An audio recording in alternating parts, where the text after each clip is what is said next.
Having, we'll officially call the planning commission to order. Is the meeting been properly posted and all been taken? Yes. Thank you. We do have Delavan.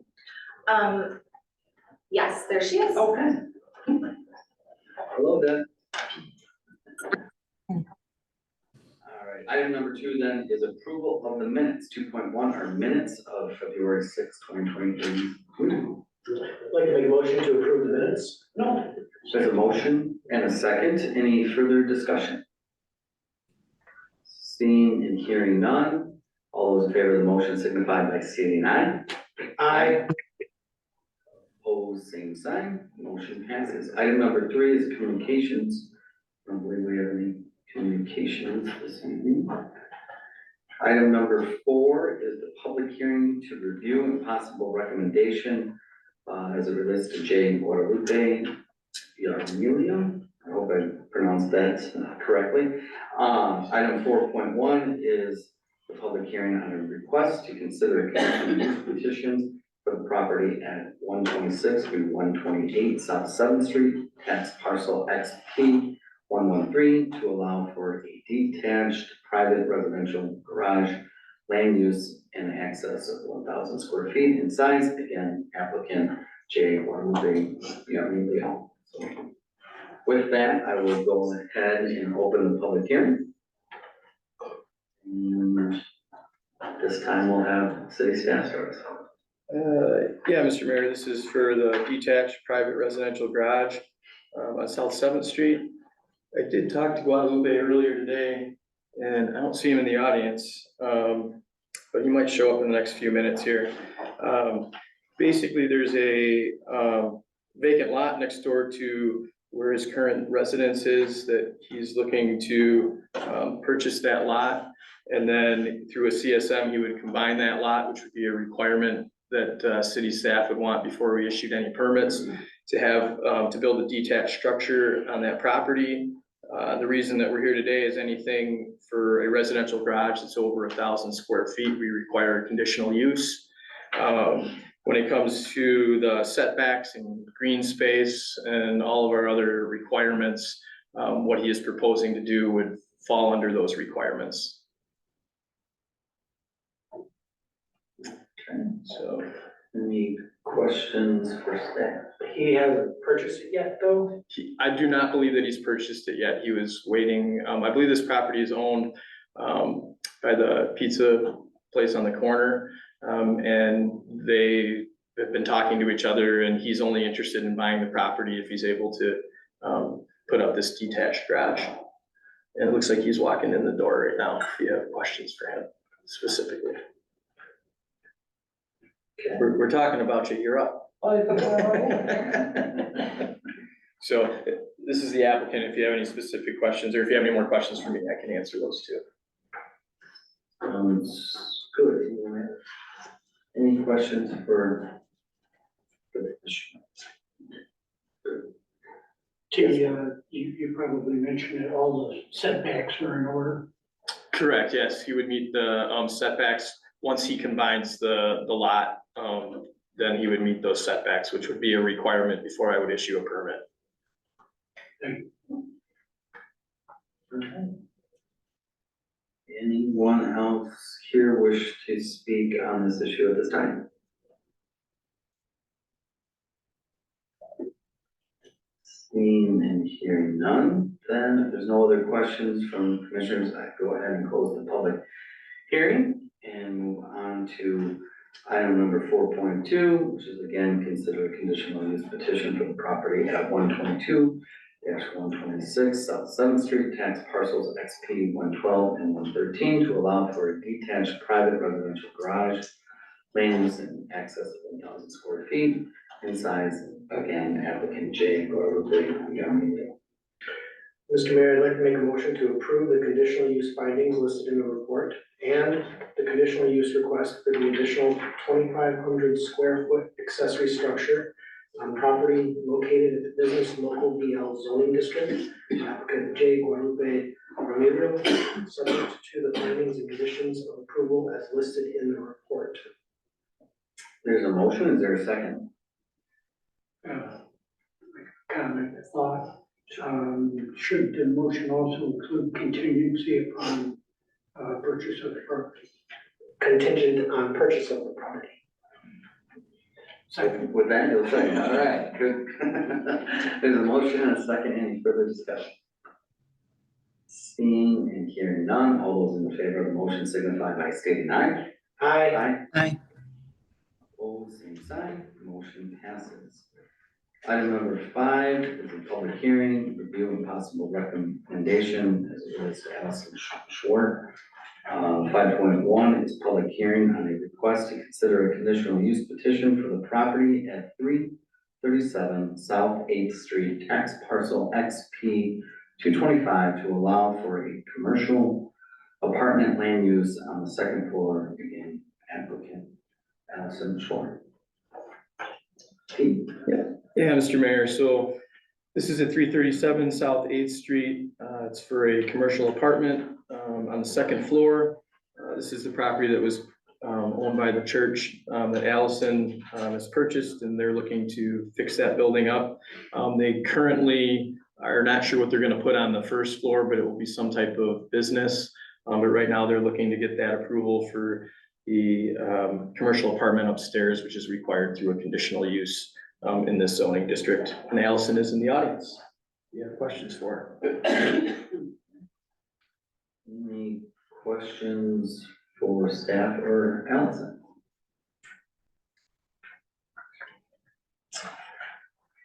If not, anyone else here in attendance wish to speak on this issue at this time?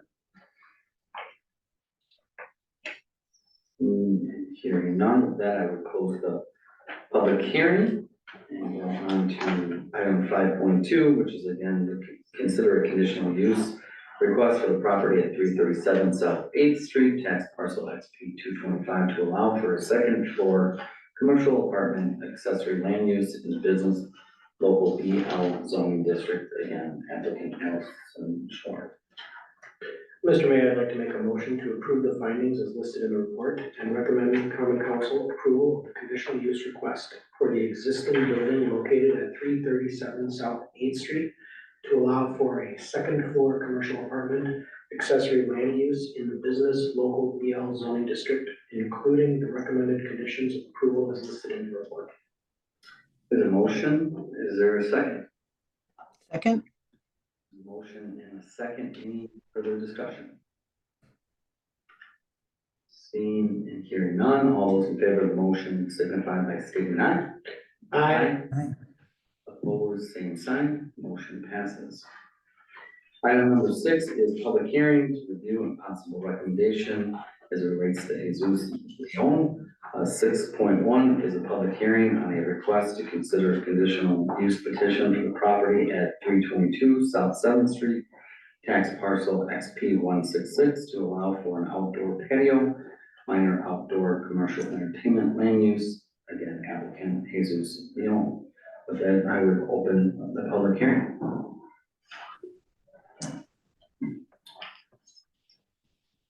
All right, yes, Mr. Mayor, so this is at 322 South 7th Street for the minor outdoor commercial entertainment with having a patio. And the applicant Jesus is here in the audience, if we've got any questions specifically for him.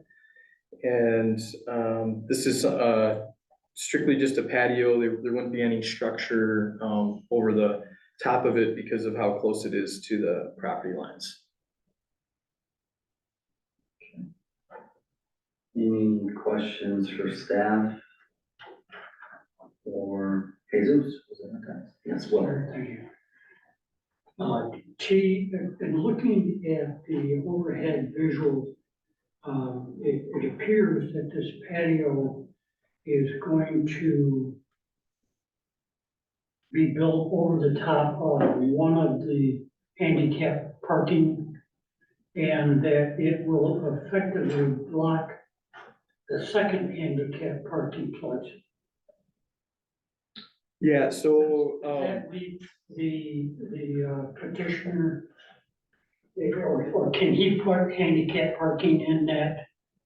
Sure. Is it a public parking lot or? So, correct, so he, there's a couple of different pictures on here, so I'm not exactly sure which the exact one is that you're looking at, but basically, currently, right now, there's 49 parking spots, and one of those spots will end up being eliminated, so there'll end up being a total of 48 spots, and he will end up having the same amount of handicap spots, he's just gonna be moving those locations. And that, correct me if I'm wrong on that. Yeah, that's Yeah. correct. My question was just to confirm that the petitioner can move the handicap spots into the public parking area. Correct, he will have the same amount, yep.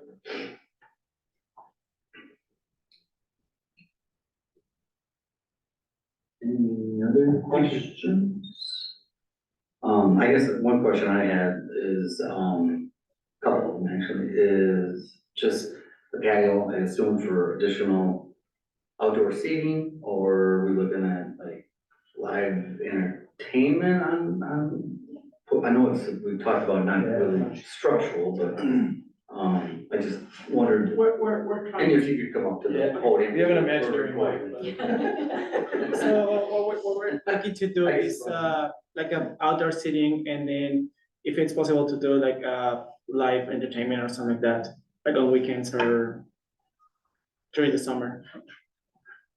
I just wanna just make sure, obviously, I didn't see all of the conditions, but I know,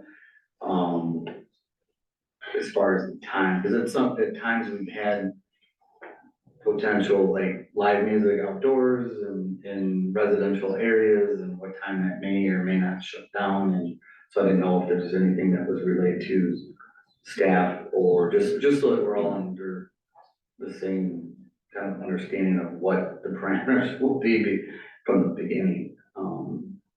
So I don't know if anything. Yeah, and staff we actually did not put anything in our approvals for that, so that might be something that. Yeah, I didn't see it, but I could have missed it, and I know it's come up before, so. Right, so I don't know if you guys wanna put a time frame, or, I mean, most of your stuff probably would be till, what, on like weekends? I mean, we're not trying to be like really like late. I mean, just on business hours, so we close at 10:30 on weekends, it'll be the latest time. Right, I happen to know some of the neighbors in that area pretty well, so, and I'm so glad that everyone seems to be doing very well, and it's been hard. You know, some of us know it as eating time, and it's been many different things, and so I think I mean, having some it's- diversity and giving you the ability to do some different things is certainly more people dining and enjoying outdoor dining. From the beginning have been in all, support for that. I don't think it's I don't know if we've got really a precedent that we've set, but I know when we've talked about some of these things, it's the music. It's been about, I think it varies. I've seen it as early as kind of shutting down at 9 o'clock. In your case, and again, I'm just one person, so I would be supportive of it going, on the weekends, later than 9, but I think,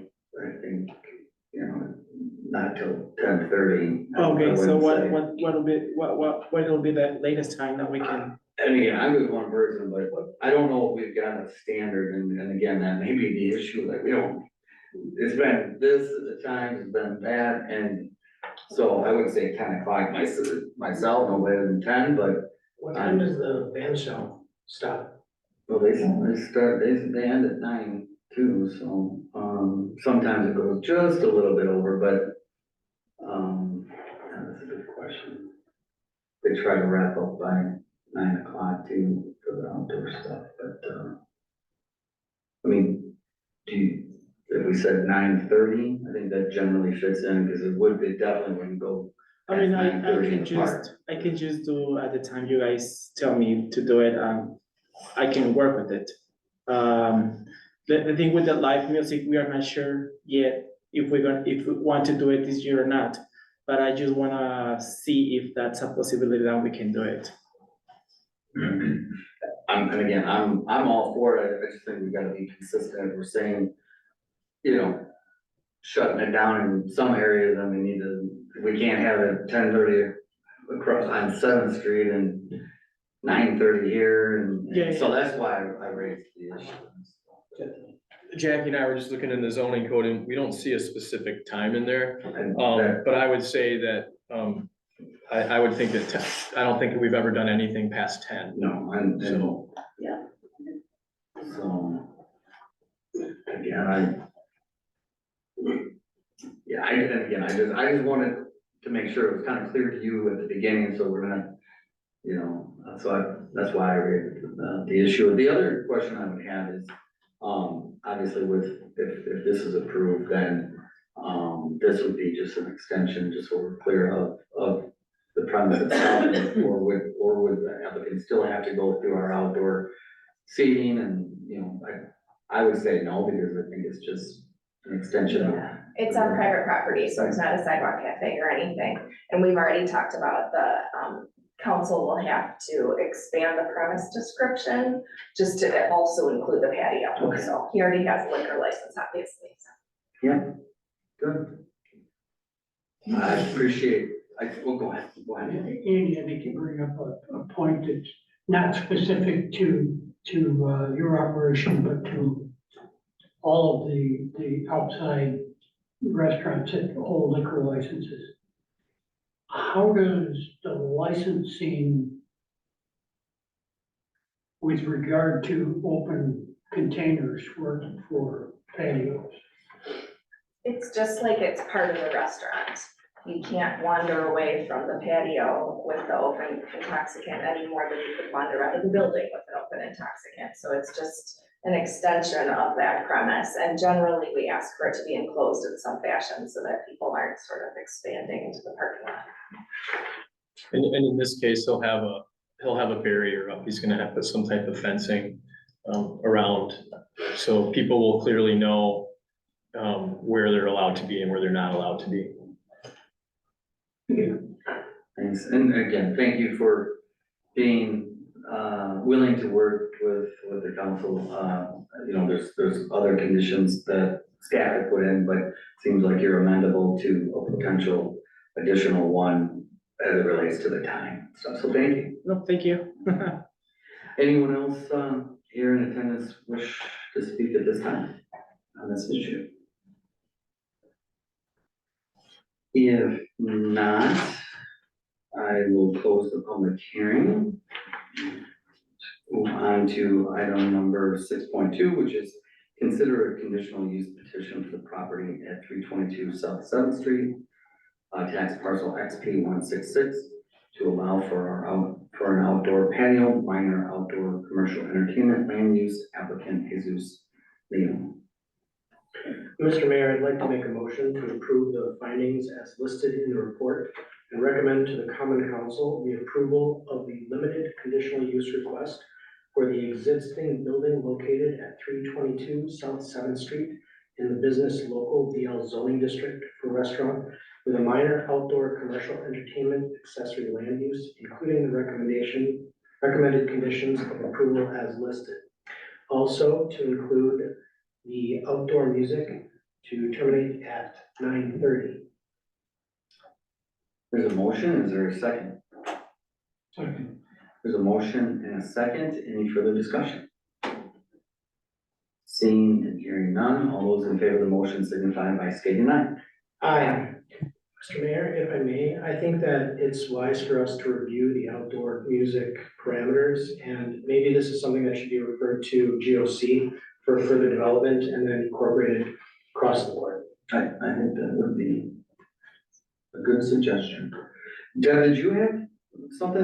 I wasn't sure if you were trying to say something as we wrapped up, and if not, no worries. I just wanted to acknowledge if you had something to add to this item. Can you hear? Oh, okay. Then with that, we'll move on to item number 7, which is a public hearing to review and possible recommendation as it relates to running builders. Actually, this issue is set to come up later this month with a joint meeting between the council and the planning commission on March 21st. And at 6:30, that was. So unless someone is here specifically on that issue, I'm gonna, if it's okay with the planning commission and staff, move on to the next item. But if there is someone here for item 7.1, which was a public hearing on a request to consider planning infill development amendment to the official zoning map as it relates to Toronto Village, I'd be happy to at least give you an opportunity if you came here to speak on that issue. But otherwise, we'll have, again, have a joint meeting between the council and the planning commission later this month on that. With that, then we'll move on to item number 8, which is a public hearing review and possible recommendation for Brian Fisher for Anderson Ashton.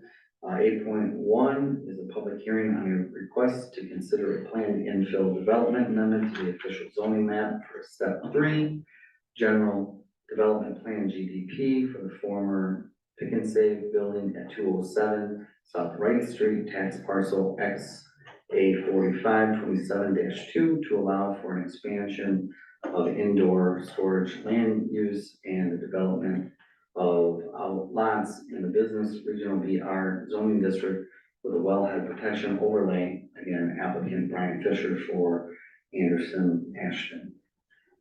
With that, I'll go ahead and open the public hearing. Good evening. I think because this is a little more complex than some of our other items, it'd be helpful to have staff provide a quick overview, and then love to have the applicant provide an overview of what they're proposing in more detail. But I'd like to kind of hit the highlights here and then provide some direction on the process. So the high level summary is that this is for the Smart Cube Shopping Center right on Wright Street and Geneva Street, which has come before this body in the past. This is a planned infill development, and I'll talk a little bit more about what that means shortly. Basically, the upshot is what they're proposing involves relocating their Dollar Tree tenant from its current location, and we'll have the applicant talk about the details. Expanding the indoor self-storage land use that's currently there. So there's the Cube Smart business, so expanding that a little bit further south and then behind 2 existing retail spaces. Removing a previously approved building addition that was not implemented, that was approved by the city a couple years ago. Removing a previously approved freestanding retail building, so it was approved but never constructed. So kind of updating the GDP to reflect that. And then also adding a landscape buffer around the existing outdoor trailer display area.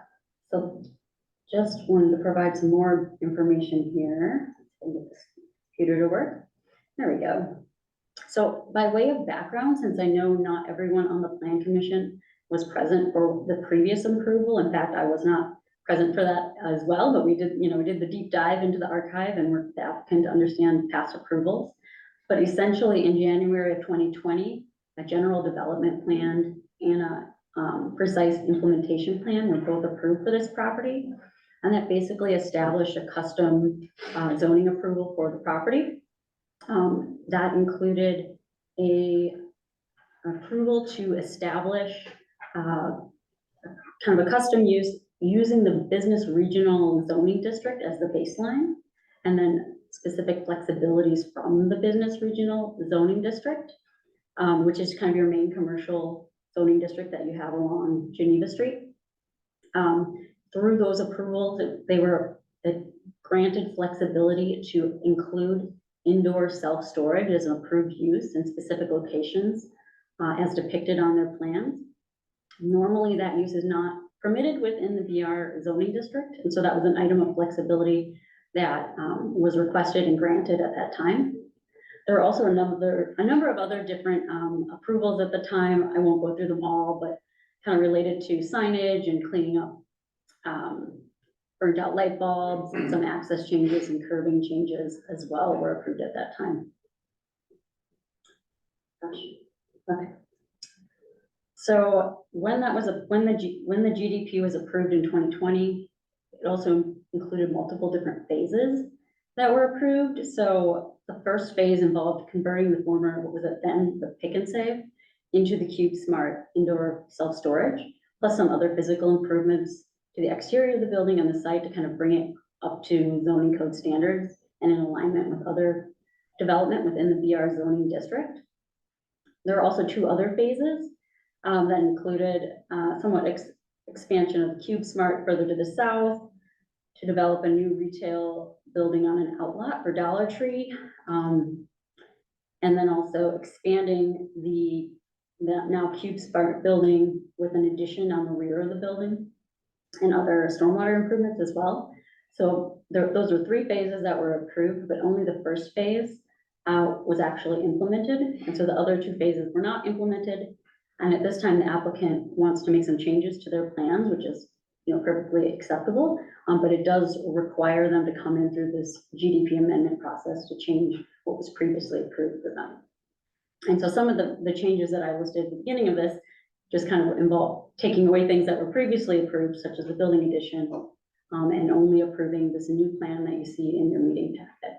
So basically what appears in the meeting packet is what would be approved this evening, if you chose to approve it, and would replace any past approvals that you may have granted, unless they're itemized in this report here. I just wanted to note too, that in past approvals, the city was concerned about approving the indoor self-storage use. And at that time, there was interest in keeping that self-storage use contained to where it was approved.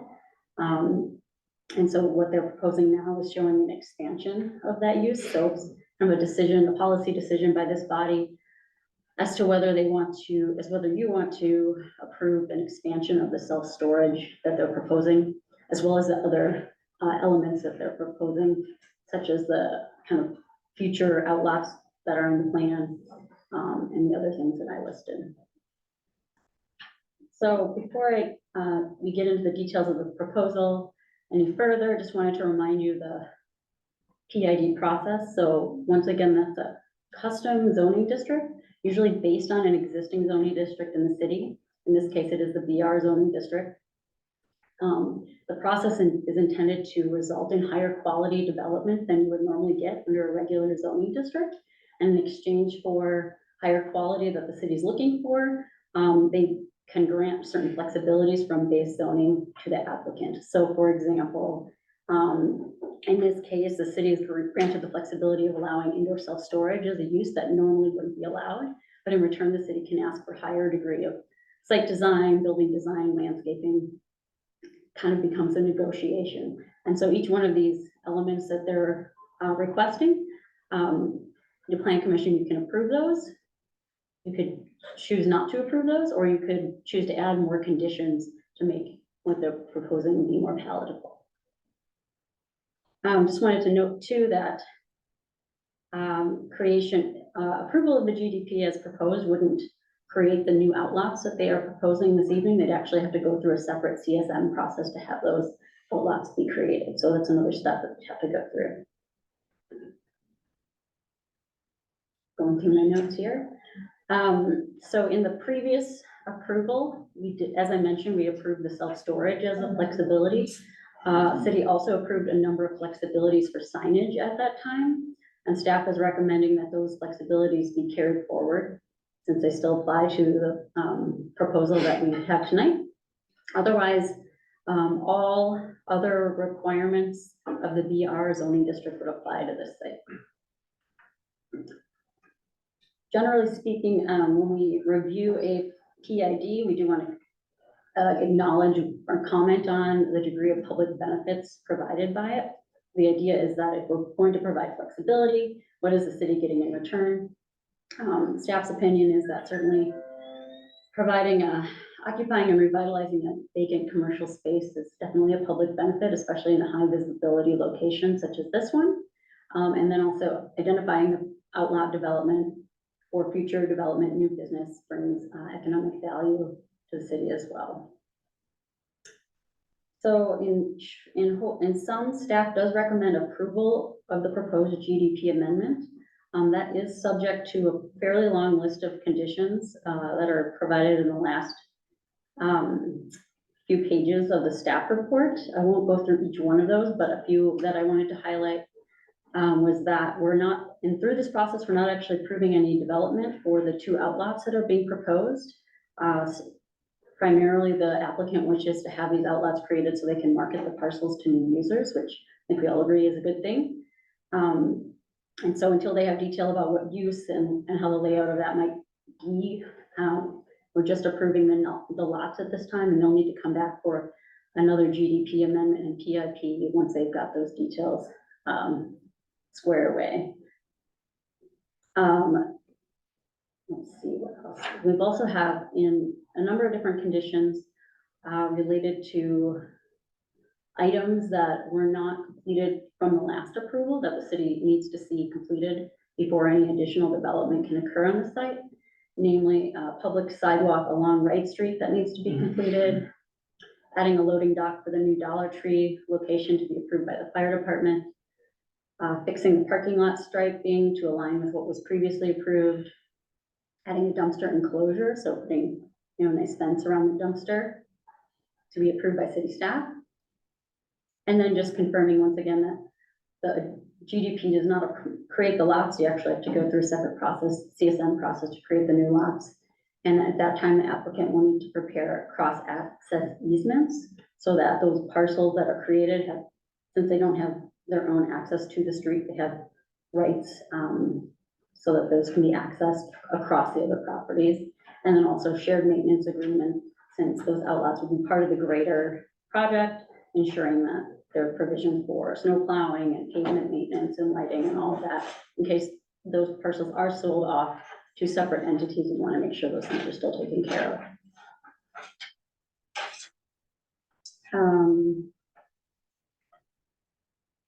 So yeah, I think that's pretty much all I wanted to cover through the memo. Yeah, and so I just wanted to emphasize once again that, this is a negotiation between the city and the developer on what they want to see occur on this site. And so, it's really up to you on which of these, if you want to approve all or some, or approve with conditions, additional conditions beyond those identified by staff. That's a plan commission decision. Thank you, Jackie.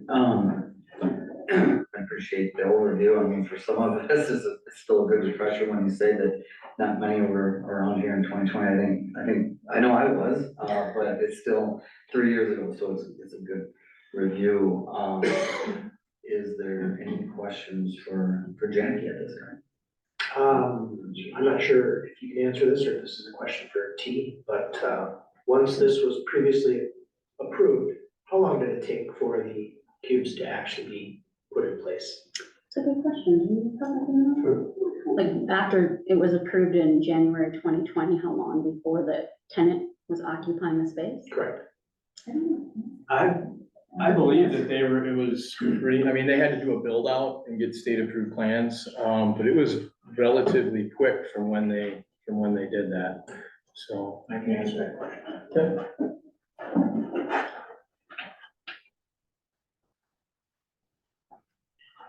I'm Brian Fisher, noted on the application.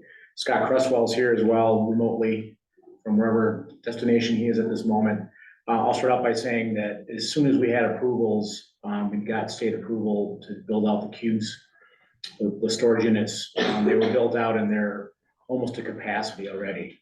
And why they've been popular is while there's some self-storage around Delavan, these are climate controlled units. And so they've been quite popular. And the idea to expand that as part of a phase 3 back initially in 2020 was to build a fairly large addition off the back of the old pick and save. You can kind of see it here. What? It's back in there. So you just happen to have that map up there, but Yeah. Subsequently, Slumberland is left, and now you have a large space.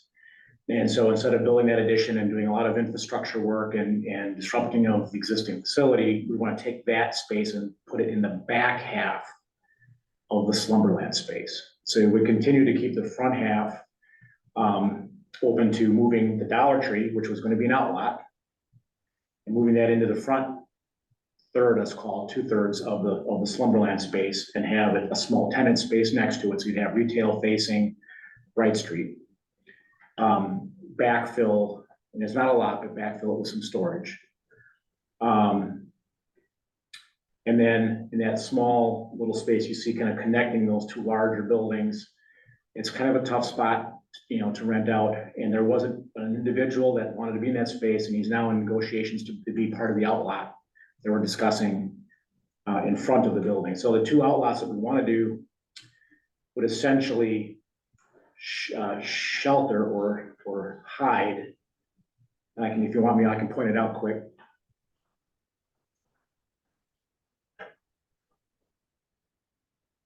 These outlots would fall in here. So the idea would be to get two more buildings at some point in time there.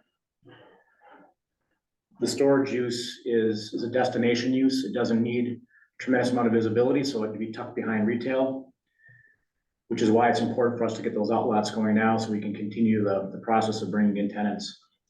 So we think it's a great opportunity to refresh this, continue to refresh the center.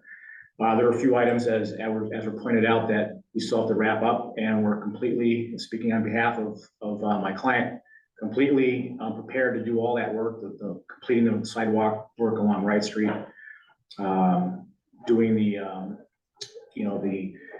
light fixture replacement. There's some landscaping that has to be done. So all those things were in complete agreement to kind of finish the process. So if any other questions, I'm here. Scott Cresswell's here as well, virtually, and we're here to answer any questions. Any questions? So I'm absolutely concerned with the fact that nothing was done on the laundry list of things that were supposed to take place prior to me taking on this role. I believe firmly in standing on the shoulders of my predecessors and carrying their work forward. Those were agreements that the city had with you, and you didn't accomplish anything except the Cube Smart Space, which means that during that period of time, nothing was done to bring up the value of that area. Slumberland has moved out. They moved out to what they feel to be a better location, and that's their business decision. I respect your business decision in trying to maximize the value for the space at hand, but that does very little in terms of bringing up the value of the surrounding area or the residential space. This is designed to help facilitate. So I'm not very. Brian, let me answer that, please, for everyone. So, and I'm sorry, I can't really read your name, sir, but so we had a laundry list of many items that we needed to do as part of the first approval. We added islands with green space. We had curbing, and T. Welsh and others can admit to this or say that we did these things. We had curbing to add. We did that. The only thing that we hadn't done yet of any substance was the front sidewalk. And we had a conversation with people at the city and said to them, it doesn't make sense to connect the sidewalk at the time until we know what tenant is going to go in the out parcel and what their needs were going to be for a turn in or such. And so we were well aware of the fact that the sidewalk wasn't done. We also put a brand new culvert in coming off of Route 50. I think it's the main road there. So we did do a lot of other things. I will agree that we didn't put the sidewalk in, but we had conversation with the city about that. And we didn't want to put it in only to tear some or all of it apart when we found an out parcel tenant. So I we also, on the other hand, and I'm not trying to make this a tit for tat here, but we also agreed to allow a mural from the city to be painted on the side of our building. And no one's come forward from the city wanting to put a mural there either. So we've been working very well with the team of the city officials to do exactly what we needed to do to be compliant and to keep the property going. We've redone the majority of the parking lot.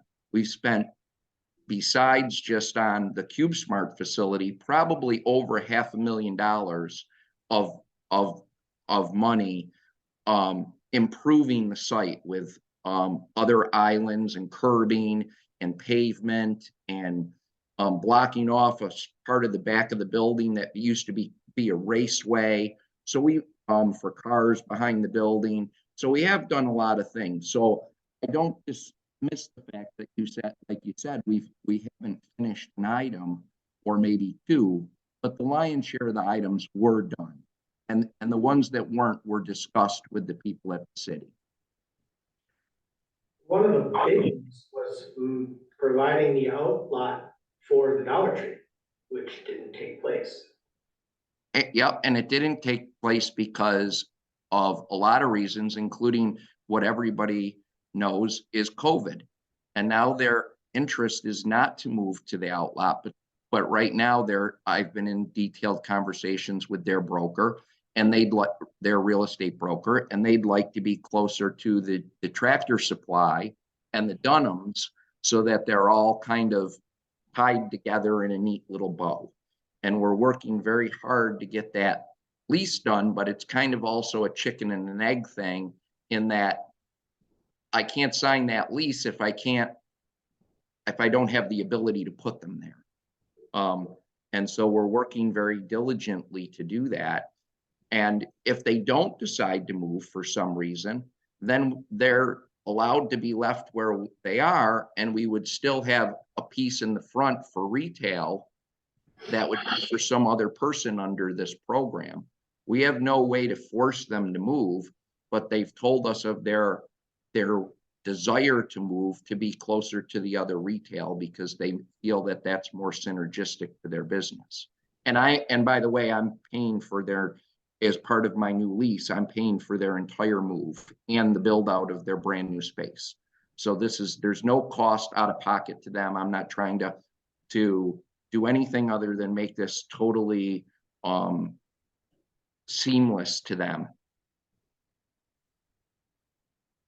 If I'll interject a little bit here, Scott and Brian. I think, Brian, you were obviously, again, giving some of the historical perspective back to 2020, and that I'm, as our staff point out, this is a real flexibility to begin with the storage period. And it very nearly didn't even happen at all, to give you what storage you have now. And I've been consistent both back in 2020 and all the way through. As we've had several meetings that I've sat in on, and I don't know if there's anyone else here this evening that will speak to this particular issue or not, but in case, I think it's important to give some of that historical perspective that when you talk about tying together the current location of the Dollar Tree, and with the other retail spaces, we could better tie, in my opinion, we could better tie them all together with retail in that spot, not storage in between or around or in between and everything else. That, again, for me, does not create new jobs. It doesn't create people coming here for different potential variety of services and goods and all that stuff. So I had a hard time in 2020 even approving the little bit that we did, but I could see, and why you got the flexibility that you got to do that was that it was closer to the gateway into the industrial part and not prime, retail space. And I've been, again, consistent throughout saying, what are you doing to actually market this potential space? I've asked staff repeatedly, I've asked you guys to see where we're actually marketing this, and nobody can tell me where where you are marketing this. And we've actually had people reach out, which I've shared, and I'm sharing it again for the rest of the commission, because I think it's important, and anyone here in attendance or watching from home, that we've had people reach out to us saying, how do we get in? We'd like to maybe potentially look at that space, maybe bring a business retail spot, but we can't get anyone to call us back, we can't get anyone to answer the phone. And so finally, staff, had shared, it's not, I don't know, I wish we could have put it in with the whole packet, but I thought it was important to show you not only that we've had people reaching out to us, but also people on the commission and ultimately the council, which is different than the makeup in 2020, that we're all on the same page with what has been actually done, if anything, to market. And because I think it's very important. And again, I think this is prime real estate that still, even though some of the retail is different than what we've all been accustomed to, maybe even a little different than in 2020, but things are coming back, which is a sign of why the old big box area in Shopko has now got Slumberland in there, Harbor Freights, and so I think there's more people kind of getting back to wanting to stop into a brick and mortar business.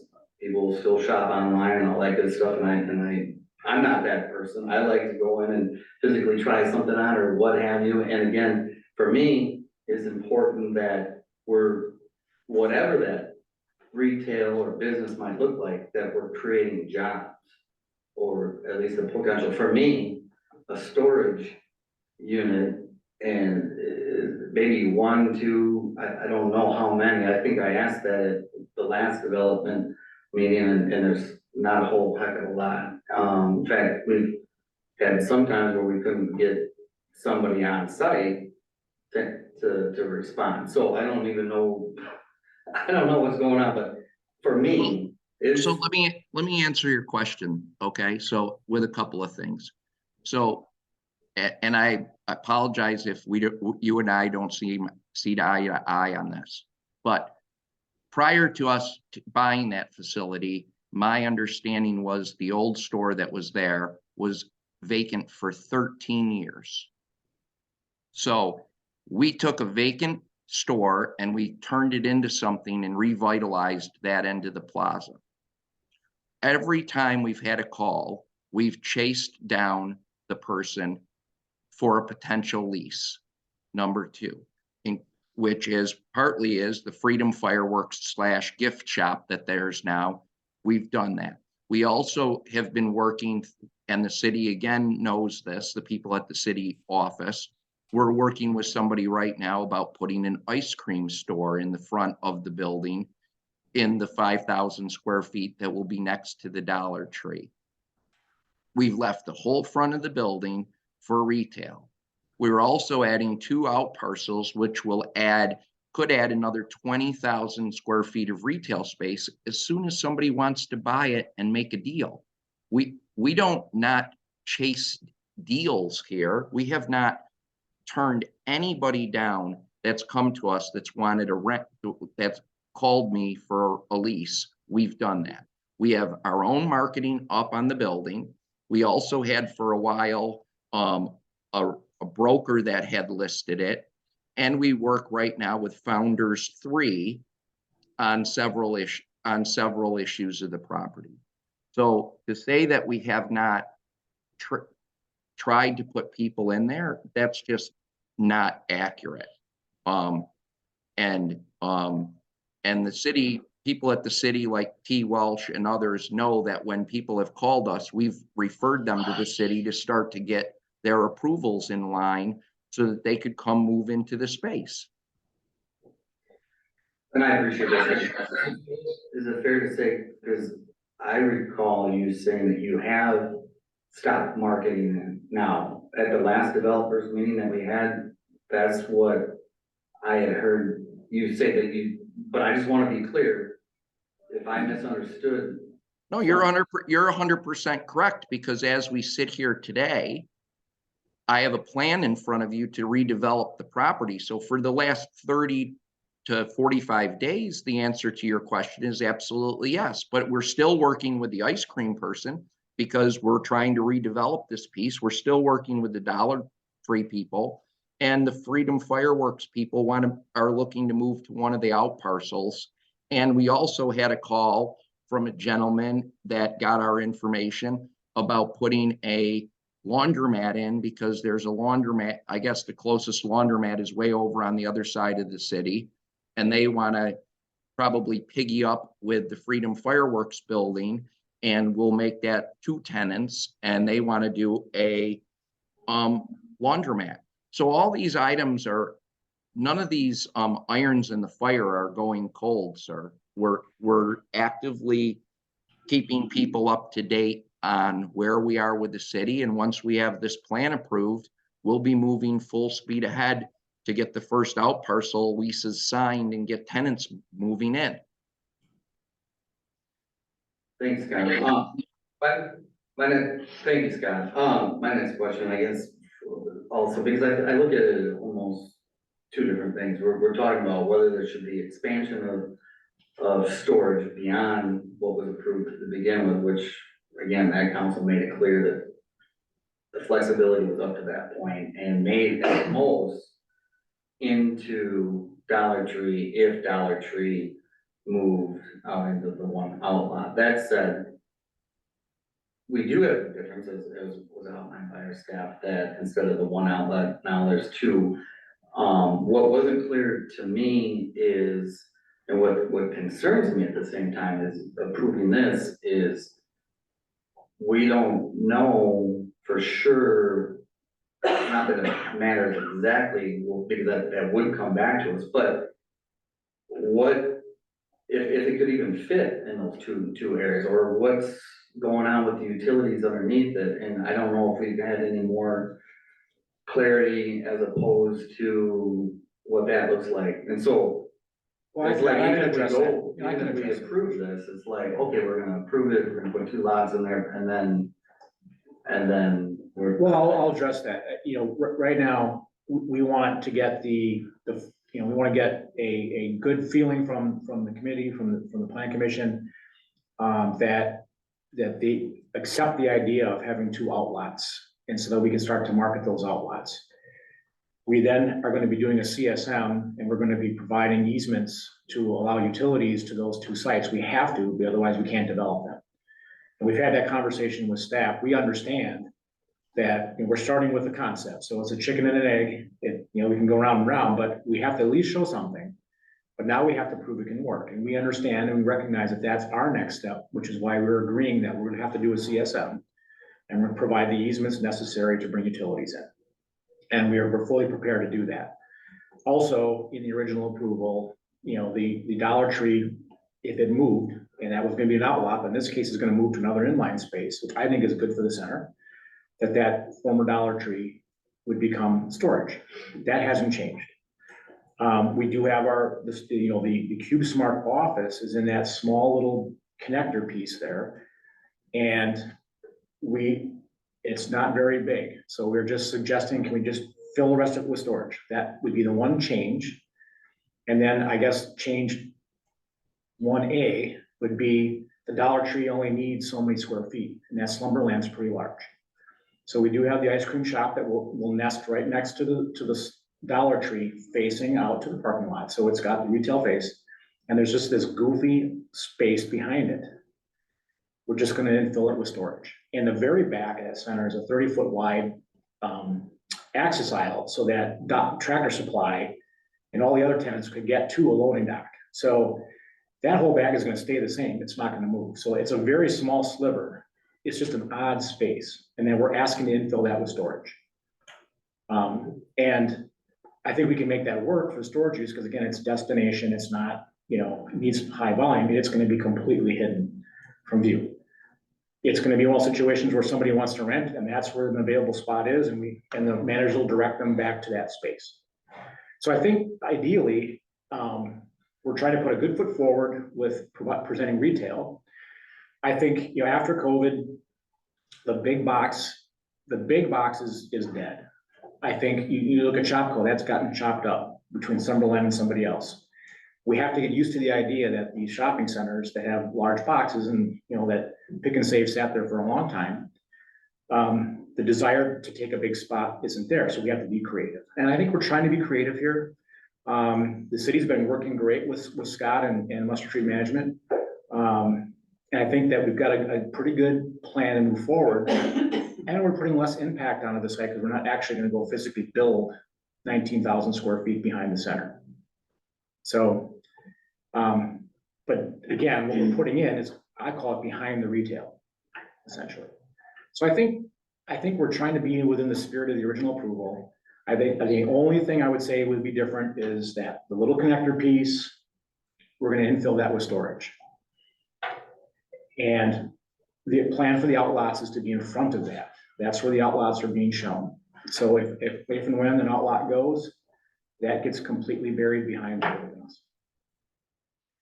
So I mean, I think we're heading in the right direction. And again, to Scott's point, a lot of work has been done on the site. The only thing we were gonna close off that second Wright Street altogether, entrance, and put the sidewalk in. And I think the decision was, well, let's see what happens, because maybe we'd want to keep it. So that's why the sidewalk never actually went in. And the decision now is to not close off that Wright Street access.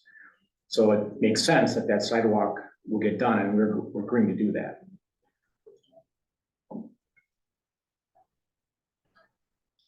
Can I say something, Mr. Mayor? Yes. So I just wanted to get back to, earlier, we were talking about Scott with that question of moving the Dollar Tree up front. So that was in phase two. So I guess I kind of wanted to just back Scott up a little bit with saying that, there's a couple things that he didn't do, but we have talked with staff about that. And basically where we're at today is they've done phase one. They had a phase two and a phase three, but now they're kind of changing the way that they want to do things because of things. And then also with staff's report, when you look in the back, we made some recommendations and we had 13 points. Those 13 points from staff's point of view is basically, if you were to approve everything the way that it is, staff would definitely want to make sure that those 13 points got put in there. But Jackie, I think, did a good point when she started this up, saying that this like line of how far you want the retail space to go is kind of more of a policy, which is kind of more of a decision that's made for the plan commission and ultimately the common council. So you basically have the right to approve all of it the way that they're drawing it up, or you can do sections of it. But I guess I just wanted to back Scott up saying that, you know, that other part was the phase two and phase three. They're looking to change that. And so that's kind of why we're here today, because they're looking to make changes to what was already approved. Was there a timeline put in for completion of phase two and phase three? 3 years. Yeah, I don't know if they're, We had to get stuff done within 3 years of phase one, I think, being done. right. And then I believe So 5 years? I believe that there were certain things that needed to be done within certain time periods, but none of those have lapsed yet. And now they're looking to kind of change their program. So there's a couple different ways that, you know, you could approve the lots of, you know, lot 2 and 3 and not the other sections, or you could approve all of it, or you could approve up to a certain point. It's kind of from staff's point of view of making their recommendations, it's hard for us to make recommendations for all of it because there's a lot of different ways that you could go with it. But those 13 points that staff has in there is what we felt was important that needed to be in there if you were gonna do blanket the whole thing of what you would approve. Was I clear on that, or do you have any questions for me on it? Yes, well.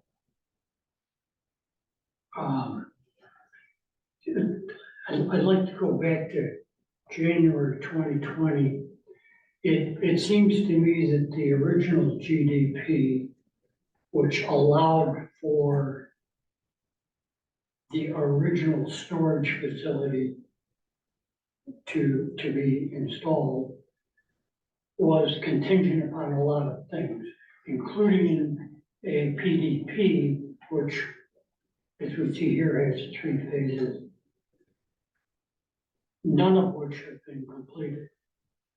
Some minor stuff in phase one, yes. Other stuff in phase two and three, not so much. Sure. I would say from staff's perspective, for the most part, phase one is pretty much completed. From conversations, talking with them, which they've kind of stated with the sidewalk, they were waiting to decide exactly what they were gonna be doing. So I would say phase one is pretty much completed. The phase two and phase three is, they basically are changing their business model and their mind of how they wanna do things. So that's why they're here today.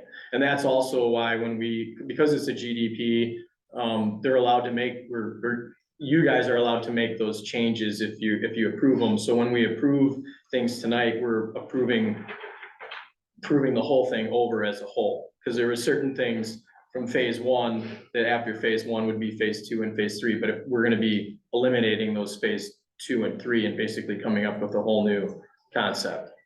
Yeah, we're modifying phase two and essentially eliminating phase three.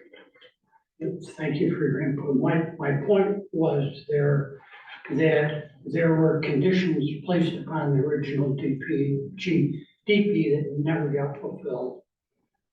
The city is now being asked to consider what appears to me to be a proposal, a complicated proposal with a lot of possibilities, some of them kind of blue sky, in my opinion. Nothing has been brought forward with the new proposal, the new complicated proposal, to show us exactly what it is that you're thinking about doing. Maybe there'll be a couple of buildings here, maybe we won't do that one over there, maybe we'll put sidewalks in, but there's nothing concrete for us to look at. There's, in my mind, nothing for me to make a positive recommendation without more specifics, without more facts about what is being proposed now, especially in consideration, in my mind, that what was promised initially didn't get done. And I guess just to be clear on. Go ahead, T. Sorry. Just to say, to be clear on that, the part that you're thinking, that's looking at as being vague is the outlots, correct? Because I think they're pretty specific with what The they. entire proposal that has come forward to replace the original GDP, Correct. where is it? Well, I think we're Where's pretty the- specific. Where's First the of all, map to yeah. show me what these buildings are going to be, what they're going to do, what? Yeah, we submitted a drawing that shows exactly what we're planning to do. That was submitted, I'm not sure if it's in your, it should be in your packet, but it shows the connector piece being storage. So page 10. Yeah, it shows the slumberland, that a sliver of the slumberland is gonna be an ice cream shop or a tenant. And the other larger 2/3 of that sliver is gonna be the Dollar Tree. And that's very specific in the plan. And the Dollar Tree, when it moves, the phase two original was that would become storage, and that was approved. So that's not changing. So we've been pretty specific now, when it comes to moving the Dollar Tree into that space, we will come back with a precise implementation plan that shows how we're gonna modify that slumberland to fit the Dollar Tree. So I understand the process that would be coming in the future, but the GDP is just as I understand, it's a general development plan to show this is what we're proposing to do, and we're basically coming back to modify the original GDP because phase two has changed. And phase three was gonna be to build a big addition in the back, and we're not proposing that anymore. So the phase three of the original GDP, we're essentially saying it's going away. So I think we're pretty specific.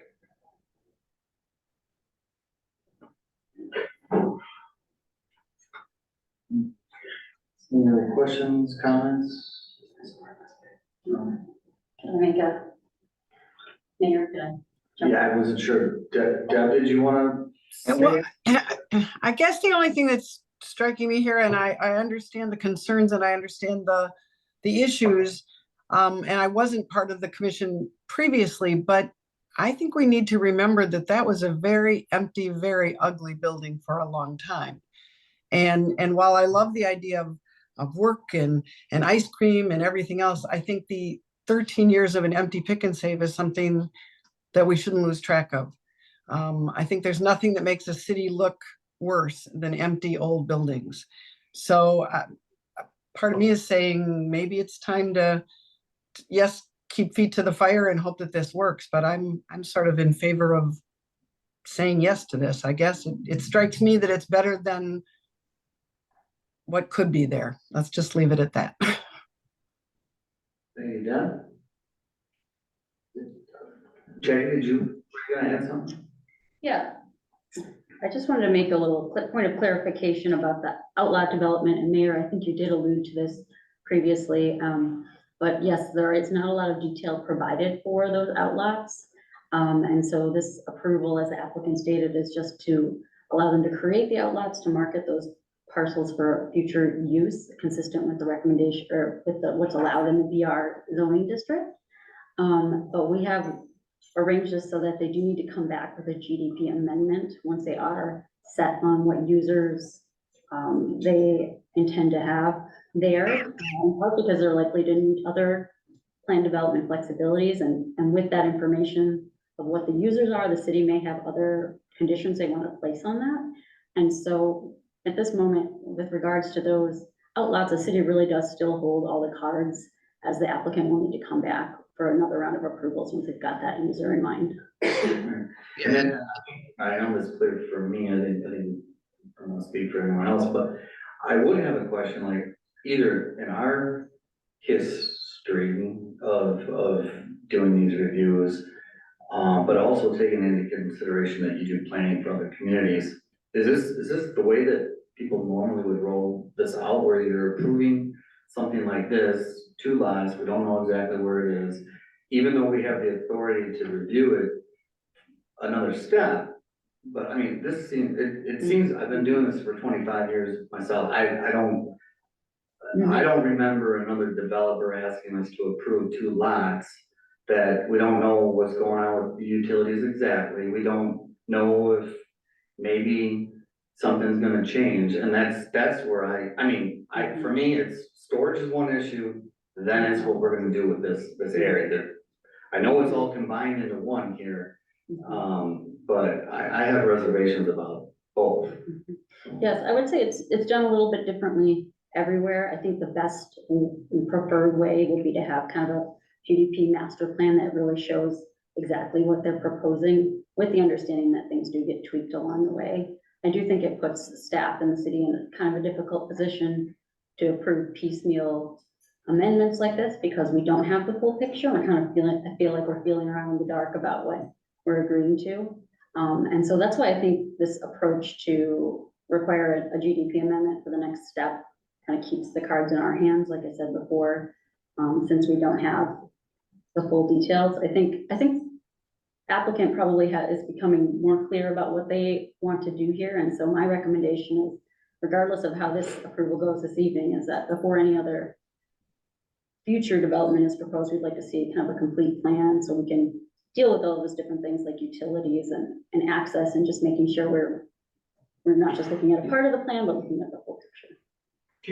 And let me just interject a minute, please, if you Scott, don't mind. just hold on, Scott, if you could just hold on real quick, we got No problem. Thanks, Scott. Couldn't there be some consideration here to maybe push this off until we get some more specific information? Has that been considered? Well, I think the Should that reason be? that it's being proposed is so that, by the applicant, so that they can market the sites as separate lots, and I'm sure you can speak to the advantages to that. So kind of the purpose is, it's like a chicken or egg thing, as the applicant was saying before, is this is something they would like so that they can market the sites. Yes, we could wait to create the lots until a user was in hand, although that's not what the applicant would prefer. I mean, Scott, yeah, so let me say this. It's much easier. Think about if you're driving past that facility and you see a sign outside that says outlot available, but it doesn't give you any information. And then you call me or my broker, and you get, well, we don't exactly know what size the lot is going to be. We don't know how much capacity it has and all of these things. It's much easier to say to a potential buyer, I have a half-acre lot or I have a quarter-acre lot here that's for retail. And let's figure out if you can put your business in this quarter-acre lot, and here's the number of the people at the city that you need to call, and I'm ready to build it for you and lease it to you, sell you the lot, lease you the land. It gives me a much more flexible plan than before. And I don't know what happened way before me with Ollie's and the Walgreens, but at some point in time, somebody came looking for a lot. And to me, it's much easier if the lot's already defined so that a person can look at it and say, oh, this is going to be my space. What can I use that space for, subject to all the requirements that the city of Delavan is going to put on me? What are, from a parking and the utilities and fire and safety and design, what are they going to do? But at least I know the space I can work with. And typically that's what we do when we buy these plazas. We own 30 plazas across the country. And this is not atypical for us. It's again, a chicken and the egg standpoint. But from my point of view, it's always been easier for me to market my lot when it's already clearly defined, and then just say, okay, now go get it approved and build it. Thanks, Scott. Brian, did you want to? I think again, I've seen many, and I'm from the Milwaukee area. I used to be on the Germantown Plan Commission for 6 years back in the day. It's not unusual when a shopping center, wants to show outlots, if they come to the Plan Commission, they show where they want the outlots. That's essentially what we're doing here. We're not asking, that they be approved as precise. They're just, generally speaking, this is where we want to put the lots. And if the city's in favor of that, we go to the next step, which is to actually create the CSM, because we know you guys are going to approve it. And then we work out the utilities and get the easements done and drawn up, and we had come back for a whole nother round of meetings. Which is our intent to do, so.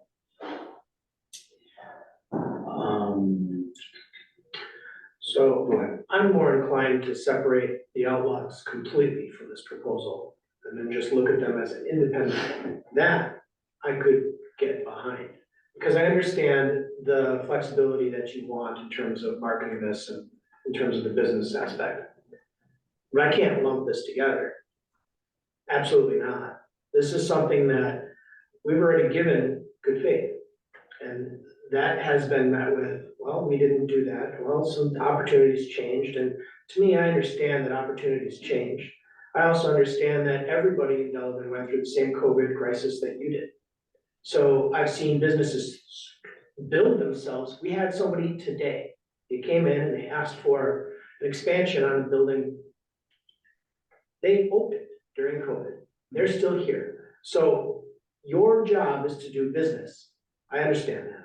Our job is to make sure that our citizens have a great place to live. That's what we're here for. We want to make sure that this is all very well balanced. But let me just ask you this, sir. If I have two clear defined lots, what, as Jackie stated earlier, what rights are you losing by having those lots subdivided now? You're losing nothing that the city can do.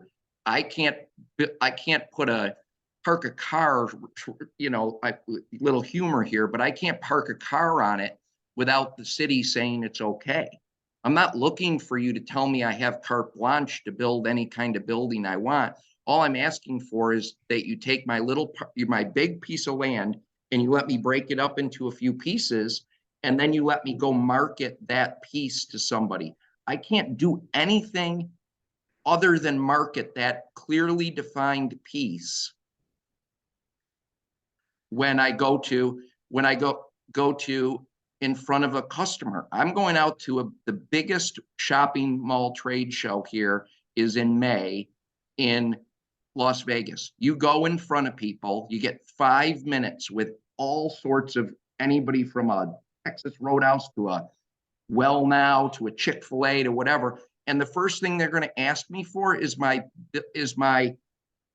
plan and show me what lots you have available. And now I don't have lots that I can show them that are available. I'm just going to say, well, you kind of tell me where you want to be, and then we'll go back to the city and we'll ask permission. They're not going to entertain me for 2 seconds. They won't look at the city of Delavan at all. I can assure you that. I do this every day for a living. I'm not trying to ask you to do something that nobody else does. I mean, I'm asking for you just to say, yeah, here's the boundaries for one lot and here's the boundaries for another lot. Not asking you to build anything, not asking you to do anything other than let me have some clearly defined lots so I can send it out to somebody to market. I think you misinterpreted me. I said I was likely in favor of the outlaw construction because it gives you the flexibility. What I'm not in favor of is any expansion of the CubeSmart business model behind the existing structure or anything along those lines until the first components are done. Well, when you say done, what do you mean? Done as in subdivided? Because subdivided, I can have that done in 2 weeks. If you're talking about subdivided and sold to somebody, the Pick and Save sat empty for 13 years. I'm going to market it, but I don't know how long it's going to take to fill up. And I have competition that candidly is better suited for these types of spots, namely right down on 50. You got the Fleet Farm, you have hundreds of acres there that somebody's going to want. And then you have other space across the street from the Fleet Farm, or I think if that's the name, I'm maybe saying it wrong.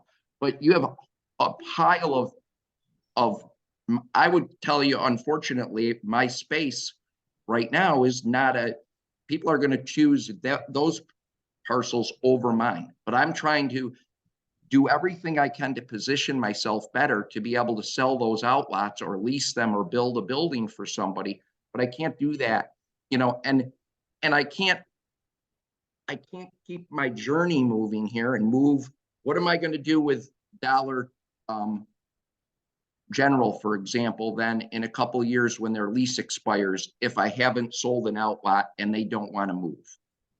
Go back to the original GDP, which is I tell them that they can't have that space anymore because that's approved for storage. And I have another tenant, CubeSmart, that's every day calling me about why they want storage. I'm not the one renting these storage units. It's the people at the city of Delavan that are asking for these storage units. I have a waiting list. I'm 92% occupied at the end of February. I can send you the report. I'm not the guy that's renting these storage units. People in your town have a need and a desire for them, or they wouldn't be coming to my facility. So you're here to help the people of the city of Delavan.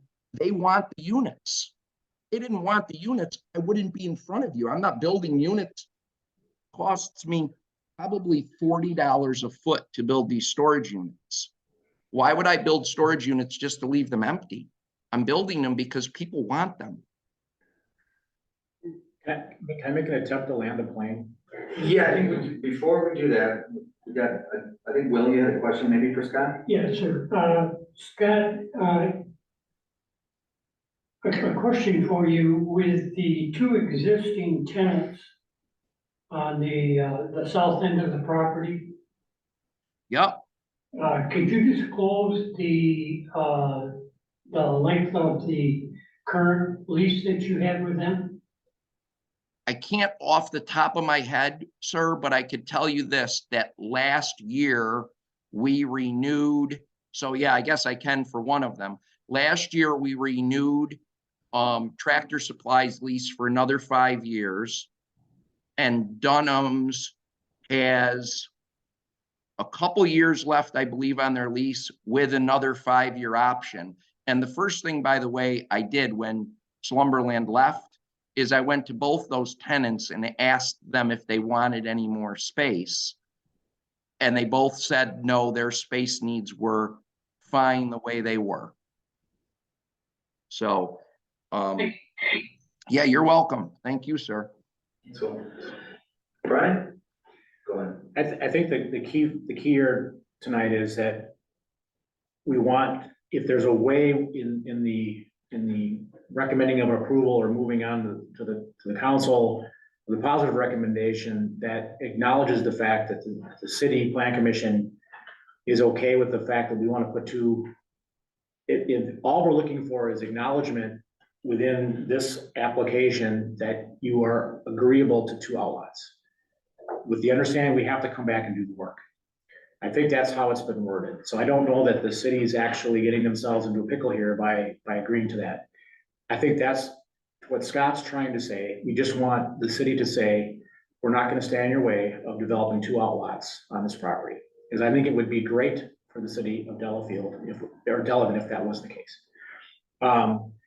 You know, the storage, again, it's really not changing a whole lot from what was originally approved with that very small section. And we have retail tenants that are going to fill those fronts of those stores. So I think we're really heading in the right direction.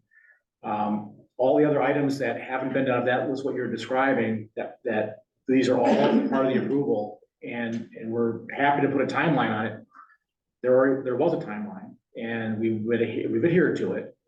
But we recognize that there's still work to do around the center, and we've been acknowledging to staff that we're willing to do that. So I think we're trying to be, you know, as cooperative as possible. I think we just need to have some acknowledgement that we're going to be able to market 2 lots with the understanding that we have to go get those lots approved.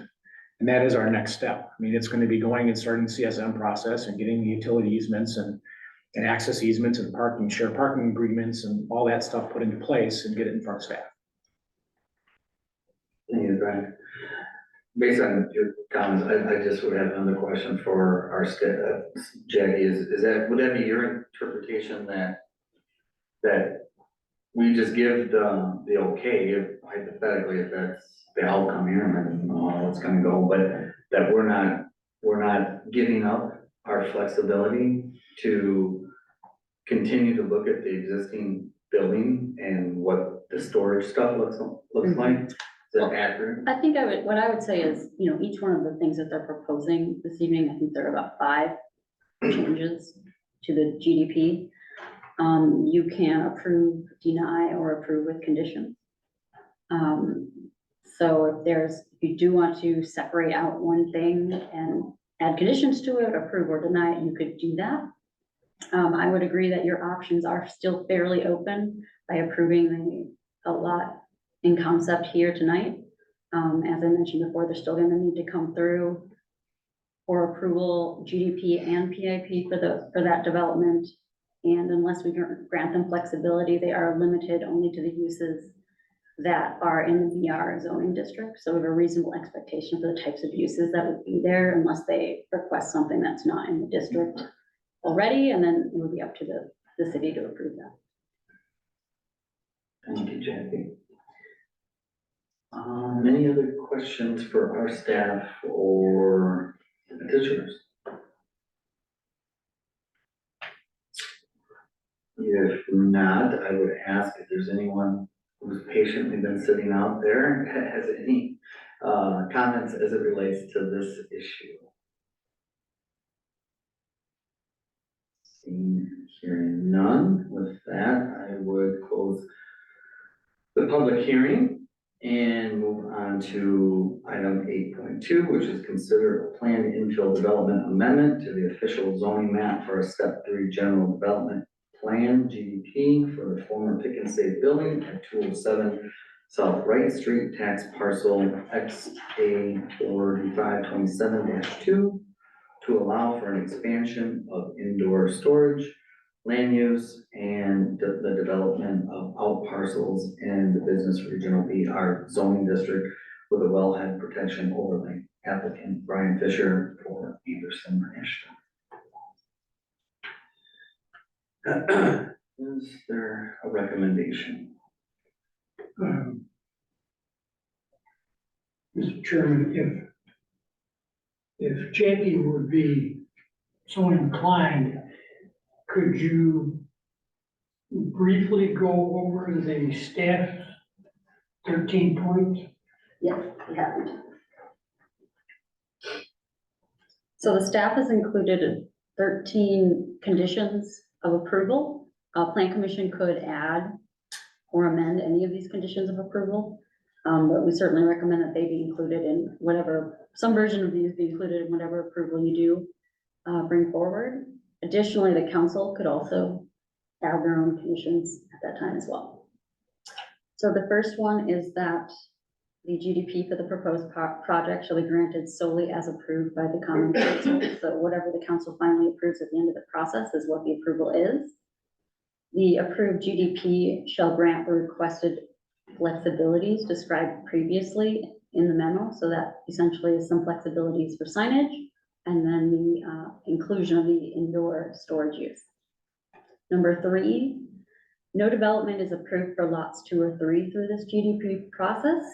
As no detail about future use has been provided, any future development plans and requested zoning flexibilities must be brought forward for city approval before development can be approved through another GDP amendment and subsequent PIP.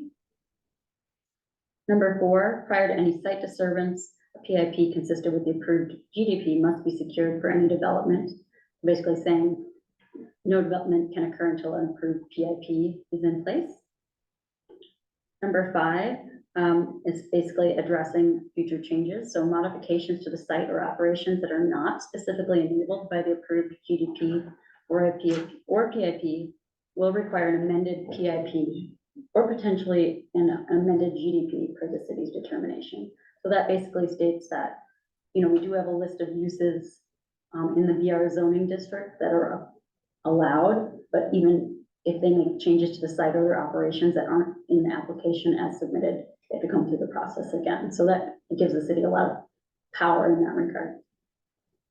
Number 6, the city shall retain the right to inspect the subject property, including within buildings, annually to ensure full compliance with the building code, zoning ordinance, GDP and PIP, and other government regulations.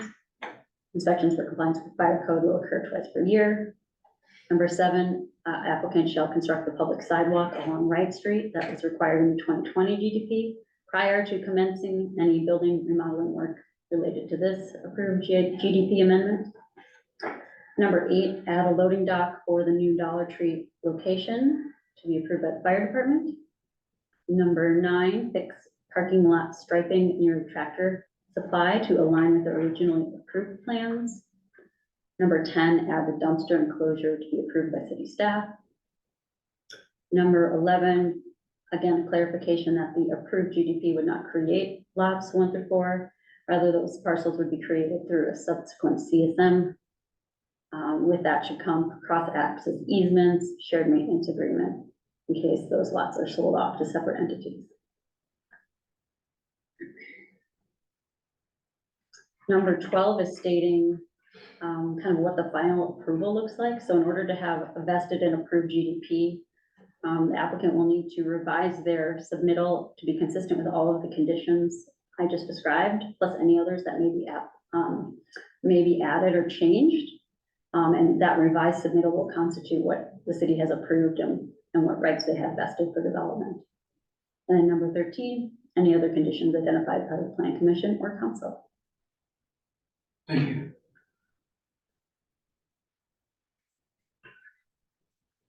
Alright. Any other thoughts?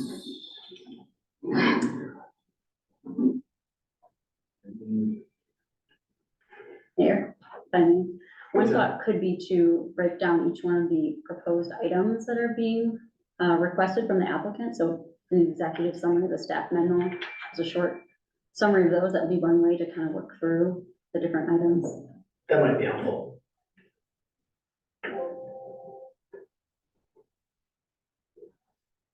Do you want me to leave that for you? Yeah, I think that Okay. would be helpful. I would be happy to do that. Okay, so these are just in order that they're listed in the report. So the first item that they're requesting is to relocate Dollar Tree from its current location in the multi-tenant building to the front 2/3 of the former Slumberland space.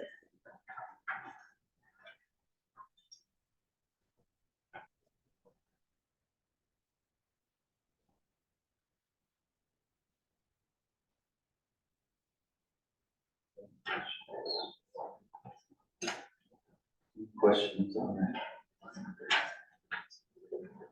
And this proposed relocation of Dollar Tree has been approved by the principals of Dollar Tree. Yes, I think so.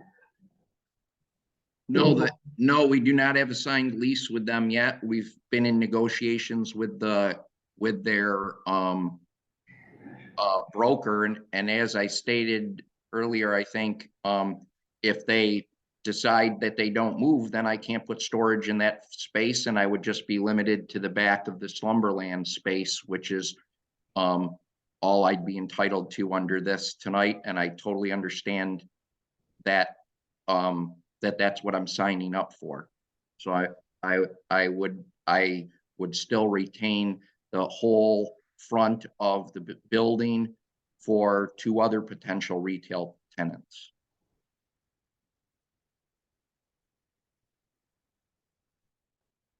So that has not been approved by Dollar Tree. No, sir, because I don't have the space. Part of it is, again, chicken and egg. I don't have the space divided for them to get a lease signed. We've given them a draft and they're reviewing it.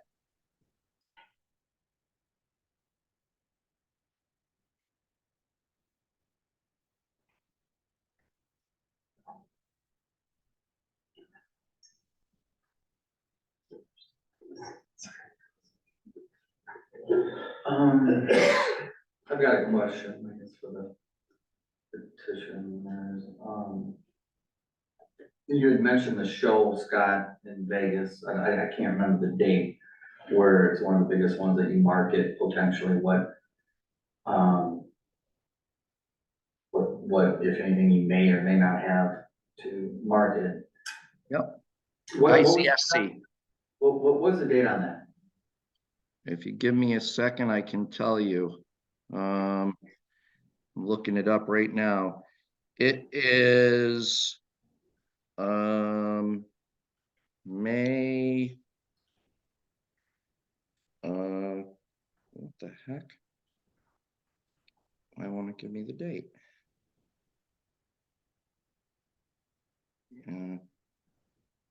21st, 22nd, and 23rd of May.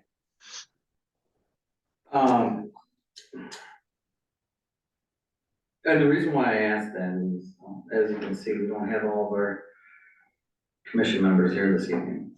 And I wondered if, I mean, we had a lot of good discussion, a lot of great questions, a lot of deliberation. I don't know when, so far we don't have a motion of any kind made, if the petitioner would be inclined to wait until the April meeting when we have some other commissioners here who may also have other questions. You know, I'm not trying to delay your ability to potentially market whatever approvals or direction this planning commission makes. So I'm just throwing that out to you, if you would be potentially amendable, or what your thoughts on that might be. I defer to Brian on that. You know, candidly, your next meeting in April, I'm guessing, is on the 3rd. I will actually be out of the country, so I won't be able to be at a meeting at all on the 3rd. So, So, and even if it's the 10th, it's the first day I'll be back in the country. So it's gonna be the beginning of April is difficult for me, but Brian's more than capable of doing it in my stead. You know, our hope was to get this done because, you know, again, I've literally pushed 3 or 4 people off to call. I've told 3 or 4 people, tenant people, and to call me, you know, after today to see, so I'd know exactly where I am and I could direct them to where they want it, you know, where I'm headed. You know, the biggest being the ice cream guy, who I'm sure wants to get going at rapid pace before ice cream season, and the laundry guy is extremely interested. I already know that 99.9% that I have the lease is done with the people at the Freedom Fireworks to move them to one of the 2 out parcels. So that deal is, you know, all but signed. So again, there's a lot of people behind me waiting for this approval tonight that are gonna wanna, you know, but it's, you know, it's whatever you guys think. So, All right, I have a crazy idea. All right, try to move this along. If we want to maybe table the part about the outlots until April, we're gonna get started on the CSM. We have to get started on the CSM no matter what, so we can start the process. Because we have to do it anyway, and we're gonna have to come back for modified GDP on it and a PIP. So if we can get everything else done tonight and table the part about the outlots to April, I'll be around. We'll have gotten some work done. Hopefully we'll get it in time. Well, we probably already missed the submittal date for that, but we'll try to get it done as quickly as we can, and maybe it has to move to May. But, you know, you know, nobody sat here, I guess, tonight and said, no way in the world we're ever gonna let you do those outlots. I didn't hear that tonight. Scott didn't hear that tonight. So, if that's what's hanging this up for you guys, then, you know, if we can get everything else done, so he can move and get leases signed, other than the outlots, and Scott may call me up later and kill me, for suggesting it, but, could we at least get that part done? You know, the understanding he still has to work out a lease with Dollar Tree. But if we can get that part done, and then we'll come back to you guys with the outlots. The outlots are the component that you need to go to Vegas to sell. But it helps. That was the component that I was in favor of moving forward. exactly.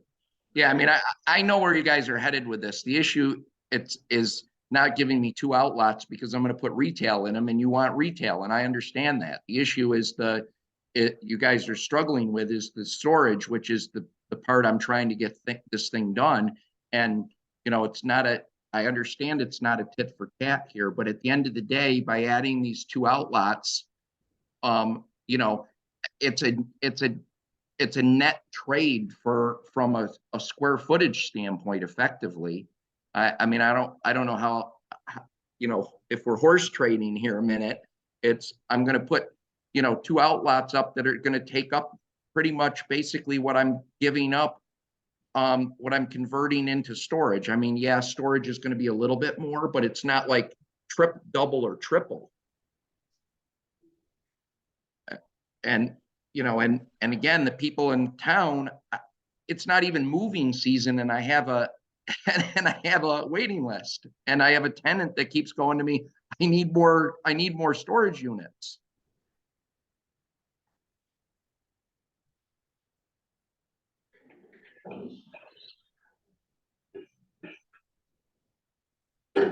But I mean, I'm assuming you only have 4 people to vote tonight. Is that the issue? Is that correct? Yeah, we've got 4 in attendance here, so 4. Right. So, okay, so Brian, we'll defer Brian, can you be at the next meeting? Yes. Okay, then I guess what we're gonna say is I'll agree that we're gonna defer to the April meeting, but I'm gonna have just so we're, since we're quote on the record here, I could lose a couple people now, couple tenants. I won't lose Dollar Tree, but I could lose the ice cream guy from my store. Maybe he's gonna go around the corner and find somewhere else. I could lose the laundromat guy from, again, my store. He might move around the corner and go somewhere else, but I don't know. Right, I get it, Scott, and again, I'm being consistent, just exactly so you know where I'm at, I know where you are and I appreciate that, and you've been very, so I'm not opposed to 2 outlots with retail in it, I just want more retail in the existing building, not storage, but. So we can talk about, you know, that you're effectively trading to 2 different spots, but for me, at the end of the day, you're expanding storage. I don't think, I mean, the township of Delavan, I pointed out to you, you know, we're the city, and I'm. yep, sorry.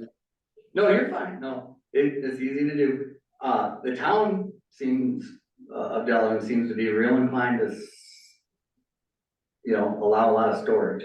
For me,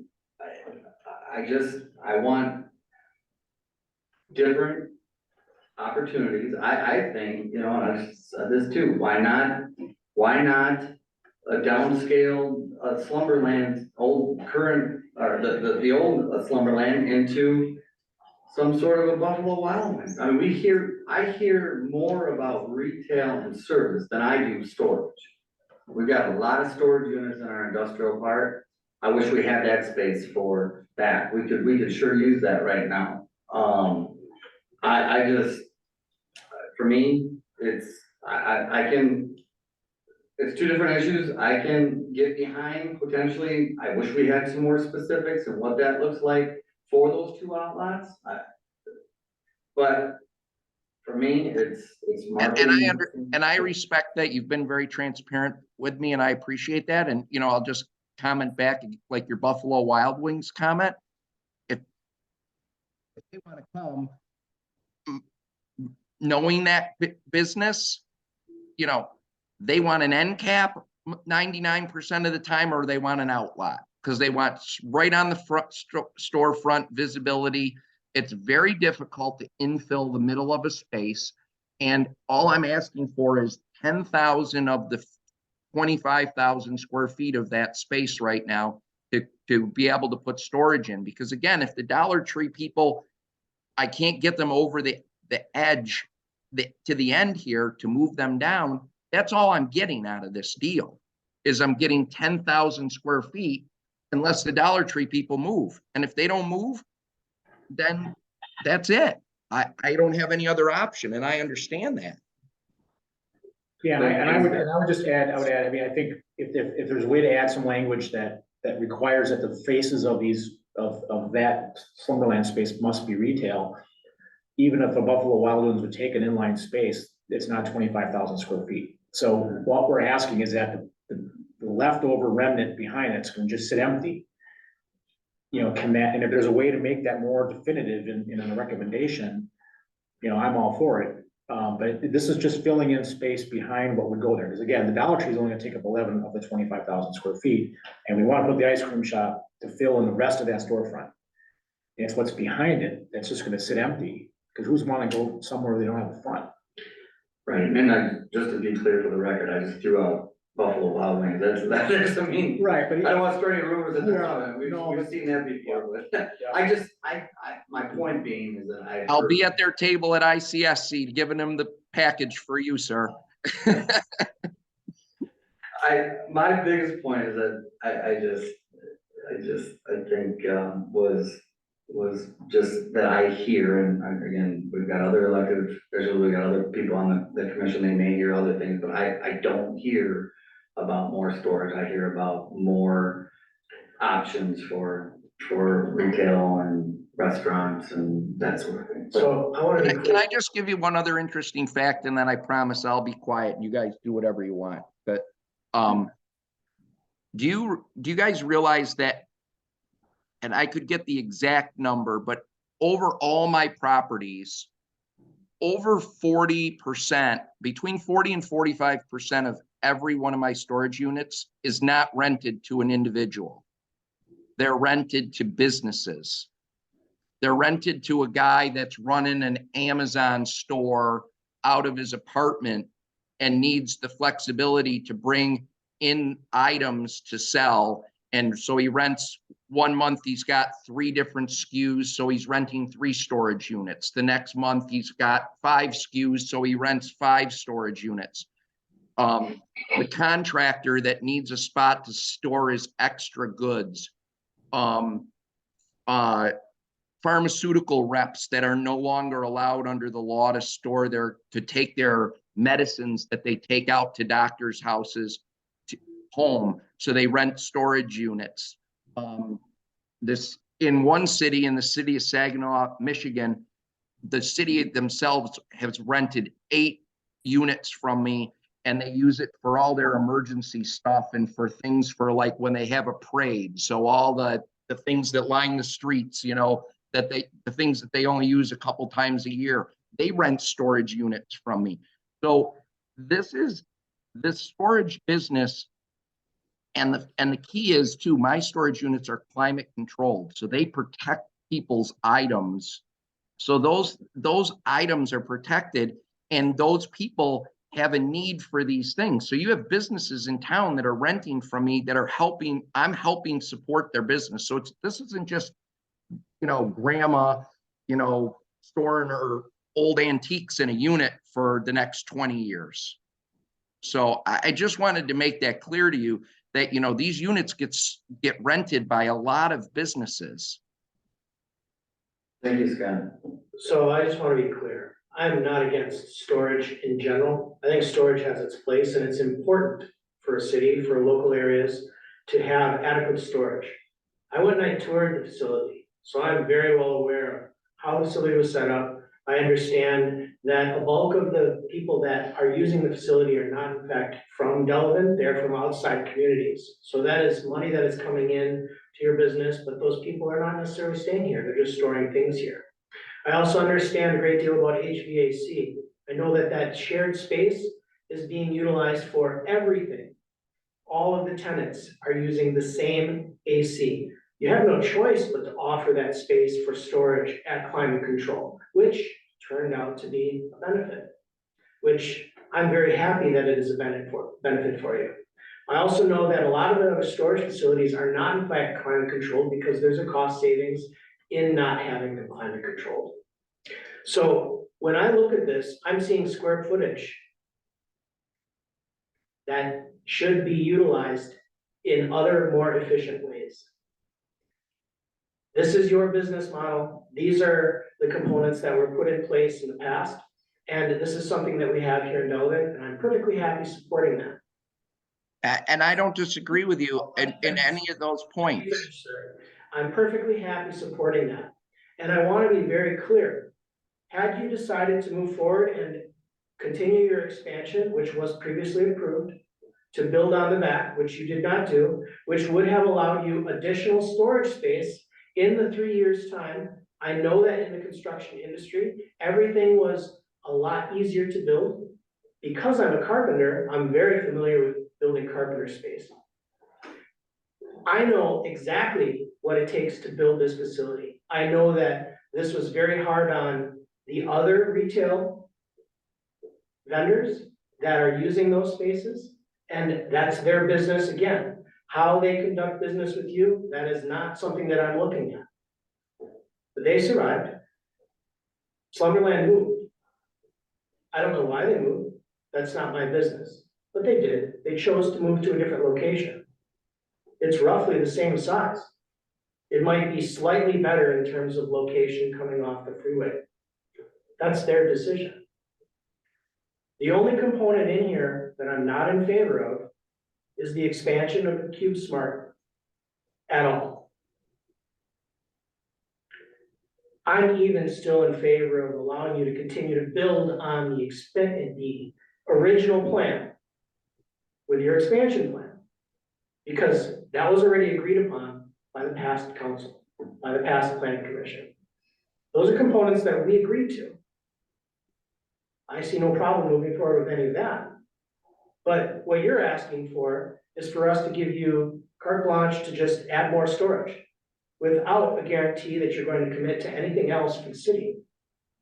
And I understand that that's not solid business practice to be able to put in place all of the outlots, have them sold and everything else in place before you build this. But I need a little bit more in terms of good faith. I guess I don't understand, the city, the members of the city have asked us to do 13 things. We agreed to all 13 of those items that benefit the city, putting in the sidewalk, when we put in the curb down the street by Route 50 when it washed out, and we paid for that, when we put in other plantings, everything that's on that list is for the benefit of the city. And for 13 years prior to me buying this building, that space was empty. You can go ask any one of the managers at that facility if they're happier that I'm there now and the owner of this property, and the money I've spent on rehabbing the property already, HVAC, to your point, roofs, work, parking lot, islands, curbing.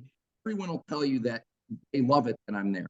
Every one of those managers at that store, no one has found that the storage is an inconvenience. And if COVID hadn't happened, we might not be having this conversation, but as a contractor, prices for building things have gone through the roof astronomically. So I have 25,000 square feet down the street, at the other end of my plaza.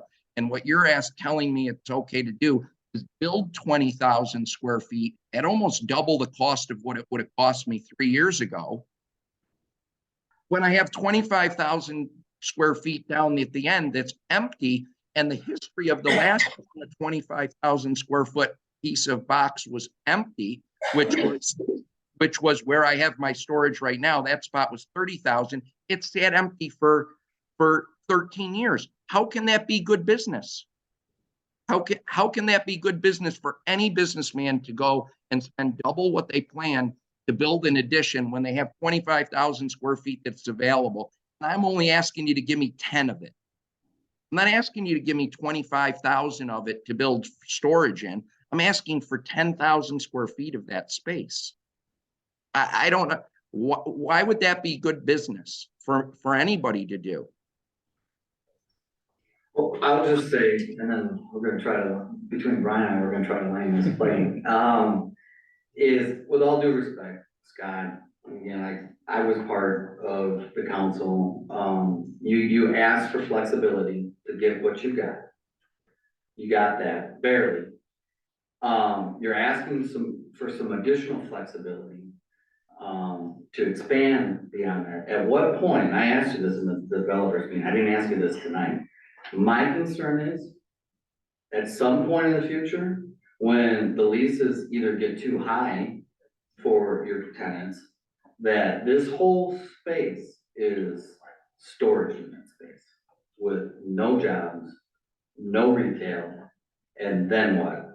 So I can appreciate you're just asking for this, you're just asking for that. Tomorrow, next week, maybe next year, you'll ask for a little bit more.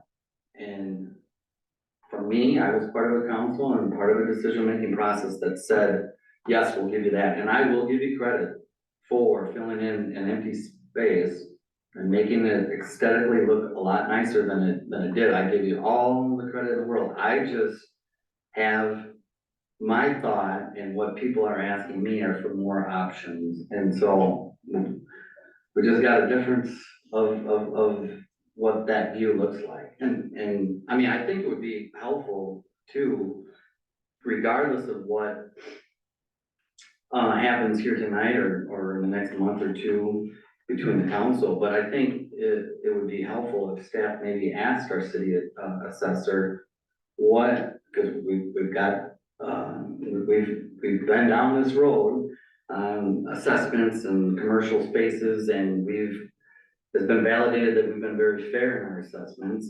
But I would really like to know, is a building like this worth more with retail space in it? Or is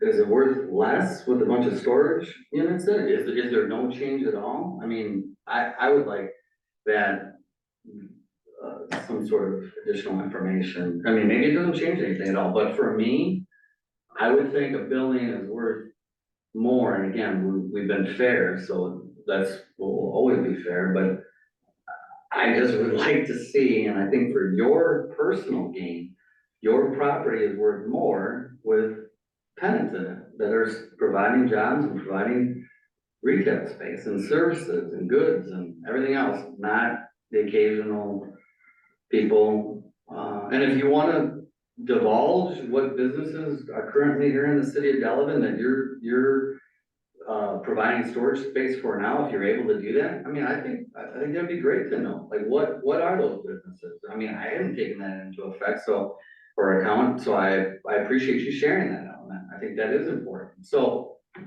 I don't know. Well, I don't know, Scott, I mean, well, I mean, and Scott can talk to, you know, what sales taxes he's paying to Delavan. And, you know, and that's many, many different people paying taxes for, you know, sales tax. And typically, storage per square foot does bring in more money than retail. That's pretty well proven. I think the only use that probably does more is multifamily. This is more than just tax base, it's about. Well, I'm just telling you, I'm just telling you, since that kind of question came up. Appreciate that, I think it's something that. And I think Scott might be, you know, again, if the wording were, you know, if somebody were to add something to an, you know, to a motion, that it's gotta be understood that, you know, self-storage from the little connector piece south, you know, no storage can be in the storefront. I think part of what Will was talking about is having a comprehensive plan of exactly what that, everything looks like. And that's not something that I have seen, and it is something that I have experienced on planning commission, and it is something that is expected from a lot of the businesses that have come forward. And this was lacking quite a bit.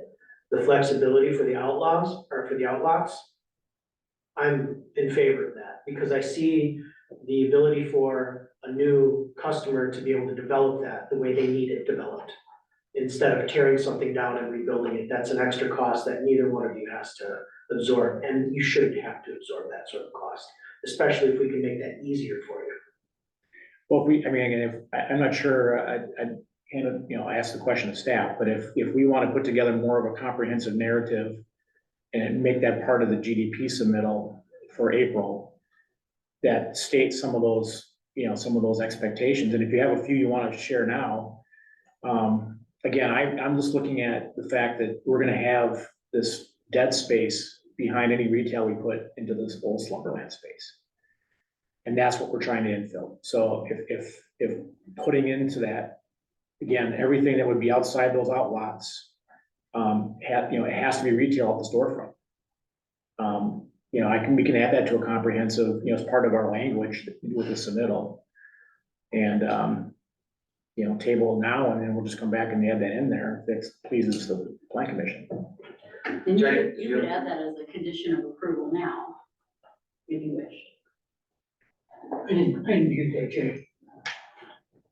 If you wish, you could add that as a condition of approval now, so you could state all tenant spaces, you have to be specific, but shall be designated for retail use only as part of this approval. Or, and you could also provide direction on the use of the outlots as well, if you felt that was appropriate. Wouldn't it just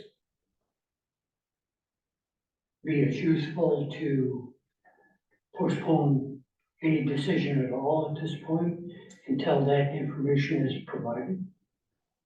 Hopefully at the next meeting. The information of what the future users would be.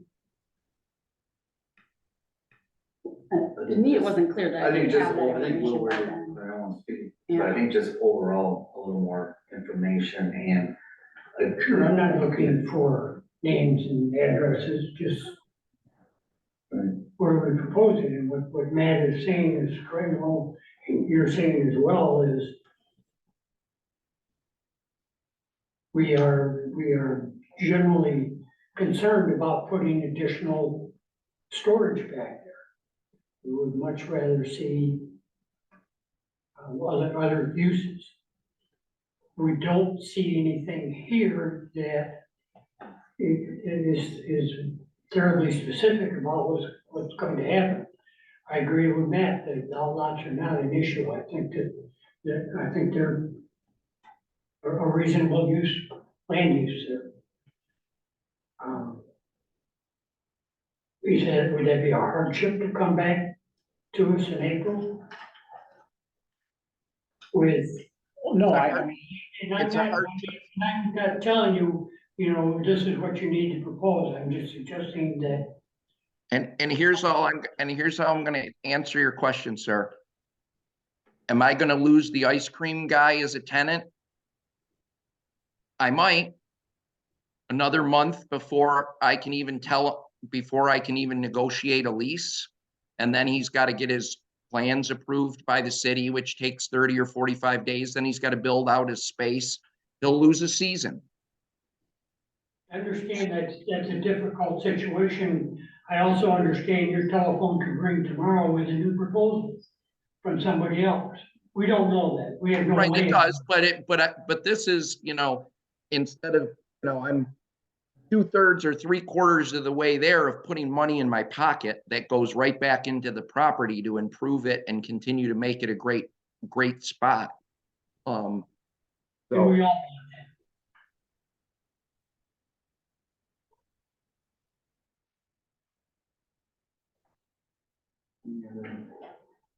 Thoughts, Brian, were you gonna ask anything more? well, again, I can't craft a motion. It's Right. not up to me. No. I just didn't know. But I think, if such a motion were to state that amongst other things that were already on the list, that from the slumberland south, no retail can be, occupying, the front 100 feet of a retail space. Brian, hold on. Listen, we'll be back in April, okay? Because I already know we're gonna waste another 20 minutes or a half an hour, and we're gonna end up with a tie is my guess. So we'll be back in April when the full board is there and you have an even number of people, so we can get a vote that's gonna pass or fail and not end up in a tie. Brian, more than capable of coming back in April. And in the meantime, if the city would like other information from us, please have Jackie send Brian or I an email of whatever other information you want. And I'll be more than glad to get that out to you before the April meeting. And then you guys can move on with your evening. I know you have other people waiting. I appreciate your time. I appreciate all the time this has taken tonight. I don't want to waste any more people's time. So let's just, it is what it is. It's unfortunate because it's going to impact me tremendously with some of these people that I'm working on leases with, and that just has that effect just rolls back down to the property, which is unfortunate. So we'll defer it, Brian. Okay. So thank you, Mr. Mayor. Thank you, everybody, for your time. Thank you, Brian. Is there a motion to that effect? I believe I'll make a motion that we table this discussion till the next planning commission meeting with any additions to be worked out between staff and you all. You may have to amend that. The next plan commission meeting is the joint meeting. I don't think you. Oh, all right, the meeting in April. Mr. Mayor, can I ask a question? Yes. Just from staff's perspective, because we have, there's a lot of different things you can approve or different sections. Is there a way that you would advise staff to like separate the two outlots from one thing to, like if you were gonna approve certain sections of it, just trying to make it so that staff can help prepare for the next meeting. Like, do you want certain things separated, and do you know how you would want that separated? I appreciate it. I'll open it up. I mean, I have some thoughts, and then part of the reason we also have 3 other people that could have a completely different, that aren't here tonight, then have a different idea too, but I'll defer to either one of you for starters, and Deb, if you've got any thought on how we want to separate it out. Well, I'm in favor of separating the outlots from everything else. I think that that would help.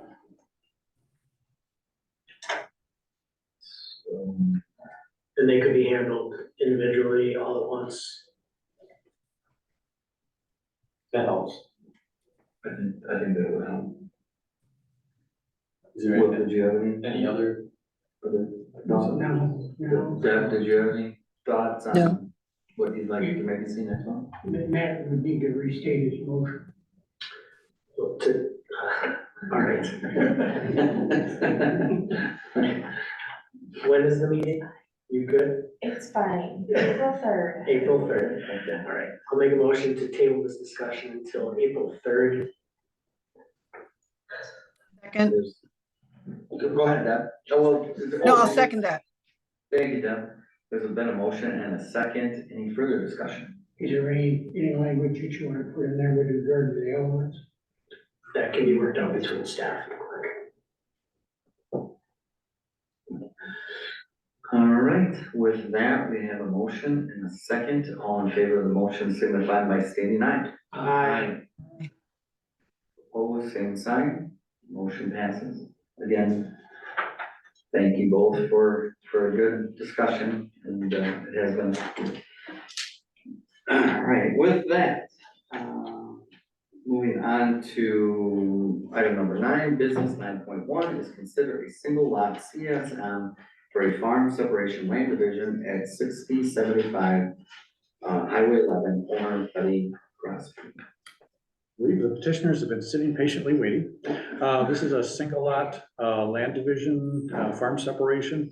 This typically, from the city's review standpoint, we would look at the official map, and out along Highway 11, our official map shows a wider right of way. In the past, the city has done those two different ways. One is a direct dedication as part of the CSM, and the other is to put a reservation of that area of the extra right of way.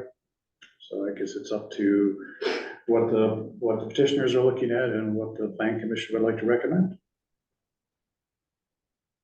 Good. Any questions for Mark or petitioners? Does this suit your needs? I'm sorry. Does this suit your needs?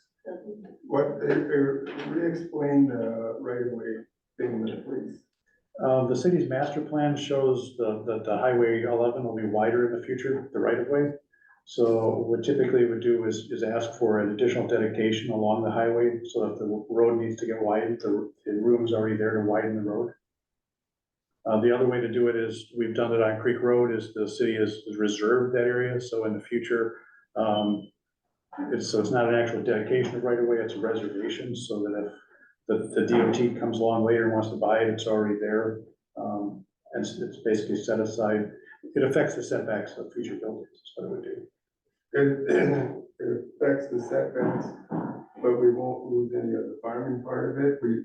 No, all you're doing, you've just got a single lot CSM that just is at about 5 acres around the part, that's just on the CSM then, is what it is, it's actually not on the A ground. It's just on the single lot certified survey, correct? That's what you do then.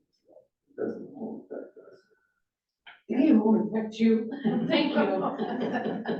I can add that Doug Olson is our surveyor, and Doug did touch base, to my understanding, he did touch base with DOT, just to make sure there was nothing pending on that 11 project, and to his understanding, they have no. Right, they're looking at 2027 to repay this. Yeah. Is this gonna affect how many storage units we can have? Yes. Yes. It's outside the city limits, you might have a better.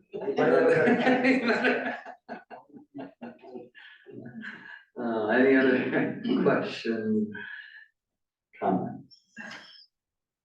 Otherwise, I would entertain a motion. Mr. Mayor, I'd like to make a motion to recommend common council approval of a single lot CSM land division request for farm building separation drafted by Douglas Olson, job reference number 2023.009, subject to dedication of the minimum amount of public right of way identified on the official map. There's a motion, is there a second? Second. There's a motion and a second. Any further discussion? I just would say thank you again for your patience. Had I known that the previous topic was gonna take as long as it, I might have even asked if there was any objection to moving your item up, but you got a good lesson.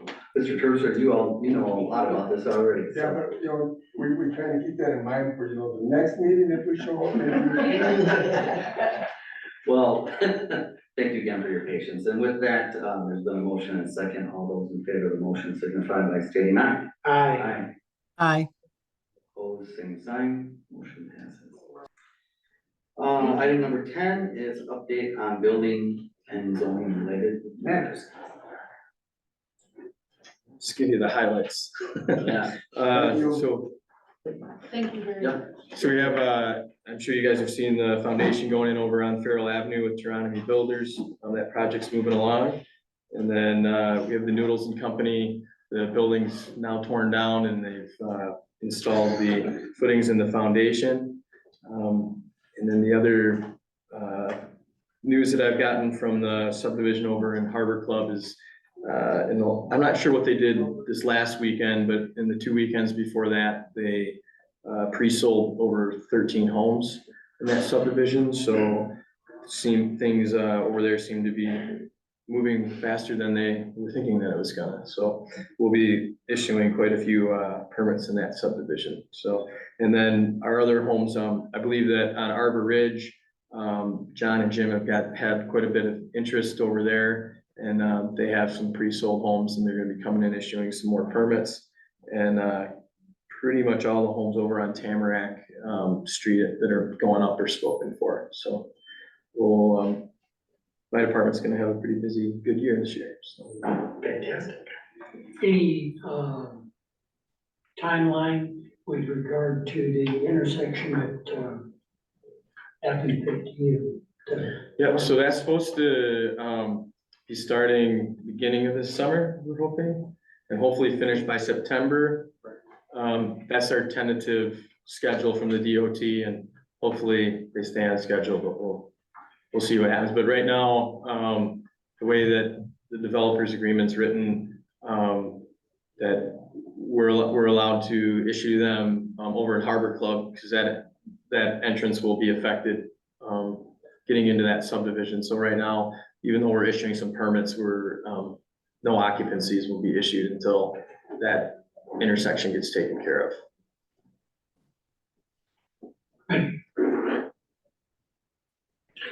Yeah. Any news on Myers? No news on that. I do know that they expire in September, so we have talked to one of their reps who isn't able to give us any information as to when they're planning on building, but he says he still believes that they will be, but he plans on coming in and asking for an extension, another 5-year extension, before your additional 5 years runs out, which would be in September. I understand that's a hot spot, a lot of storage buildings want to go there. Yeah. It's a hot spot. All right, well, if there's no other questions, thanks team on that, and if there's no other business, I would entertain a motion to adjourn. So moved. Motion, is there a second? Second. Motion and a second.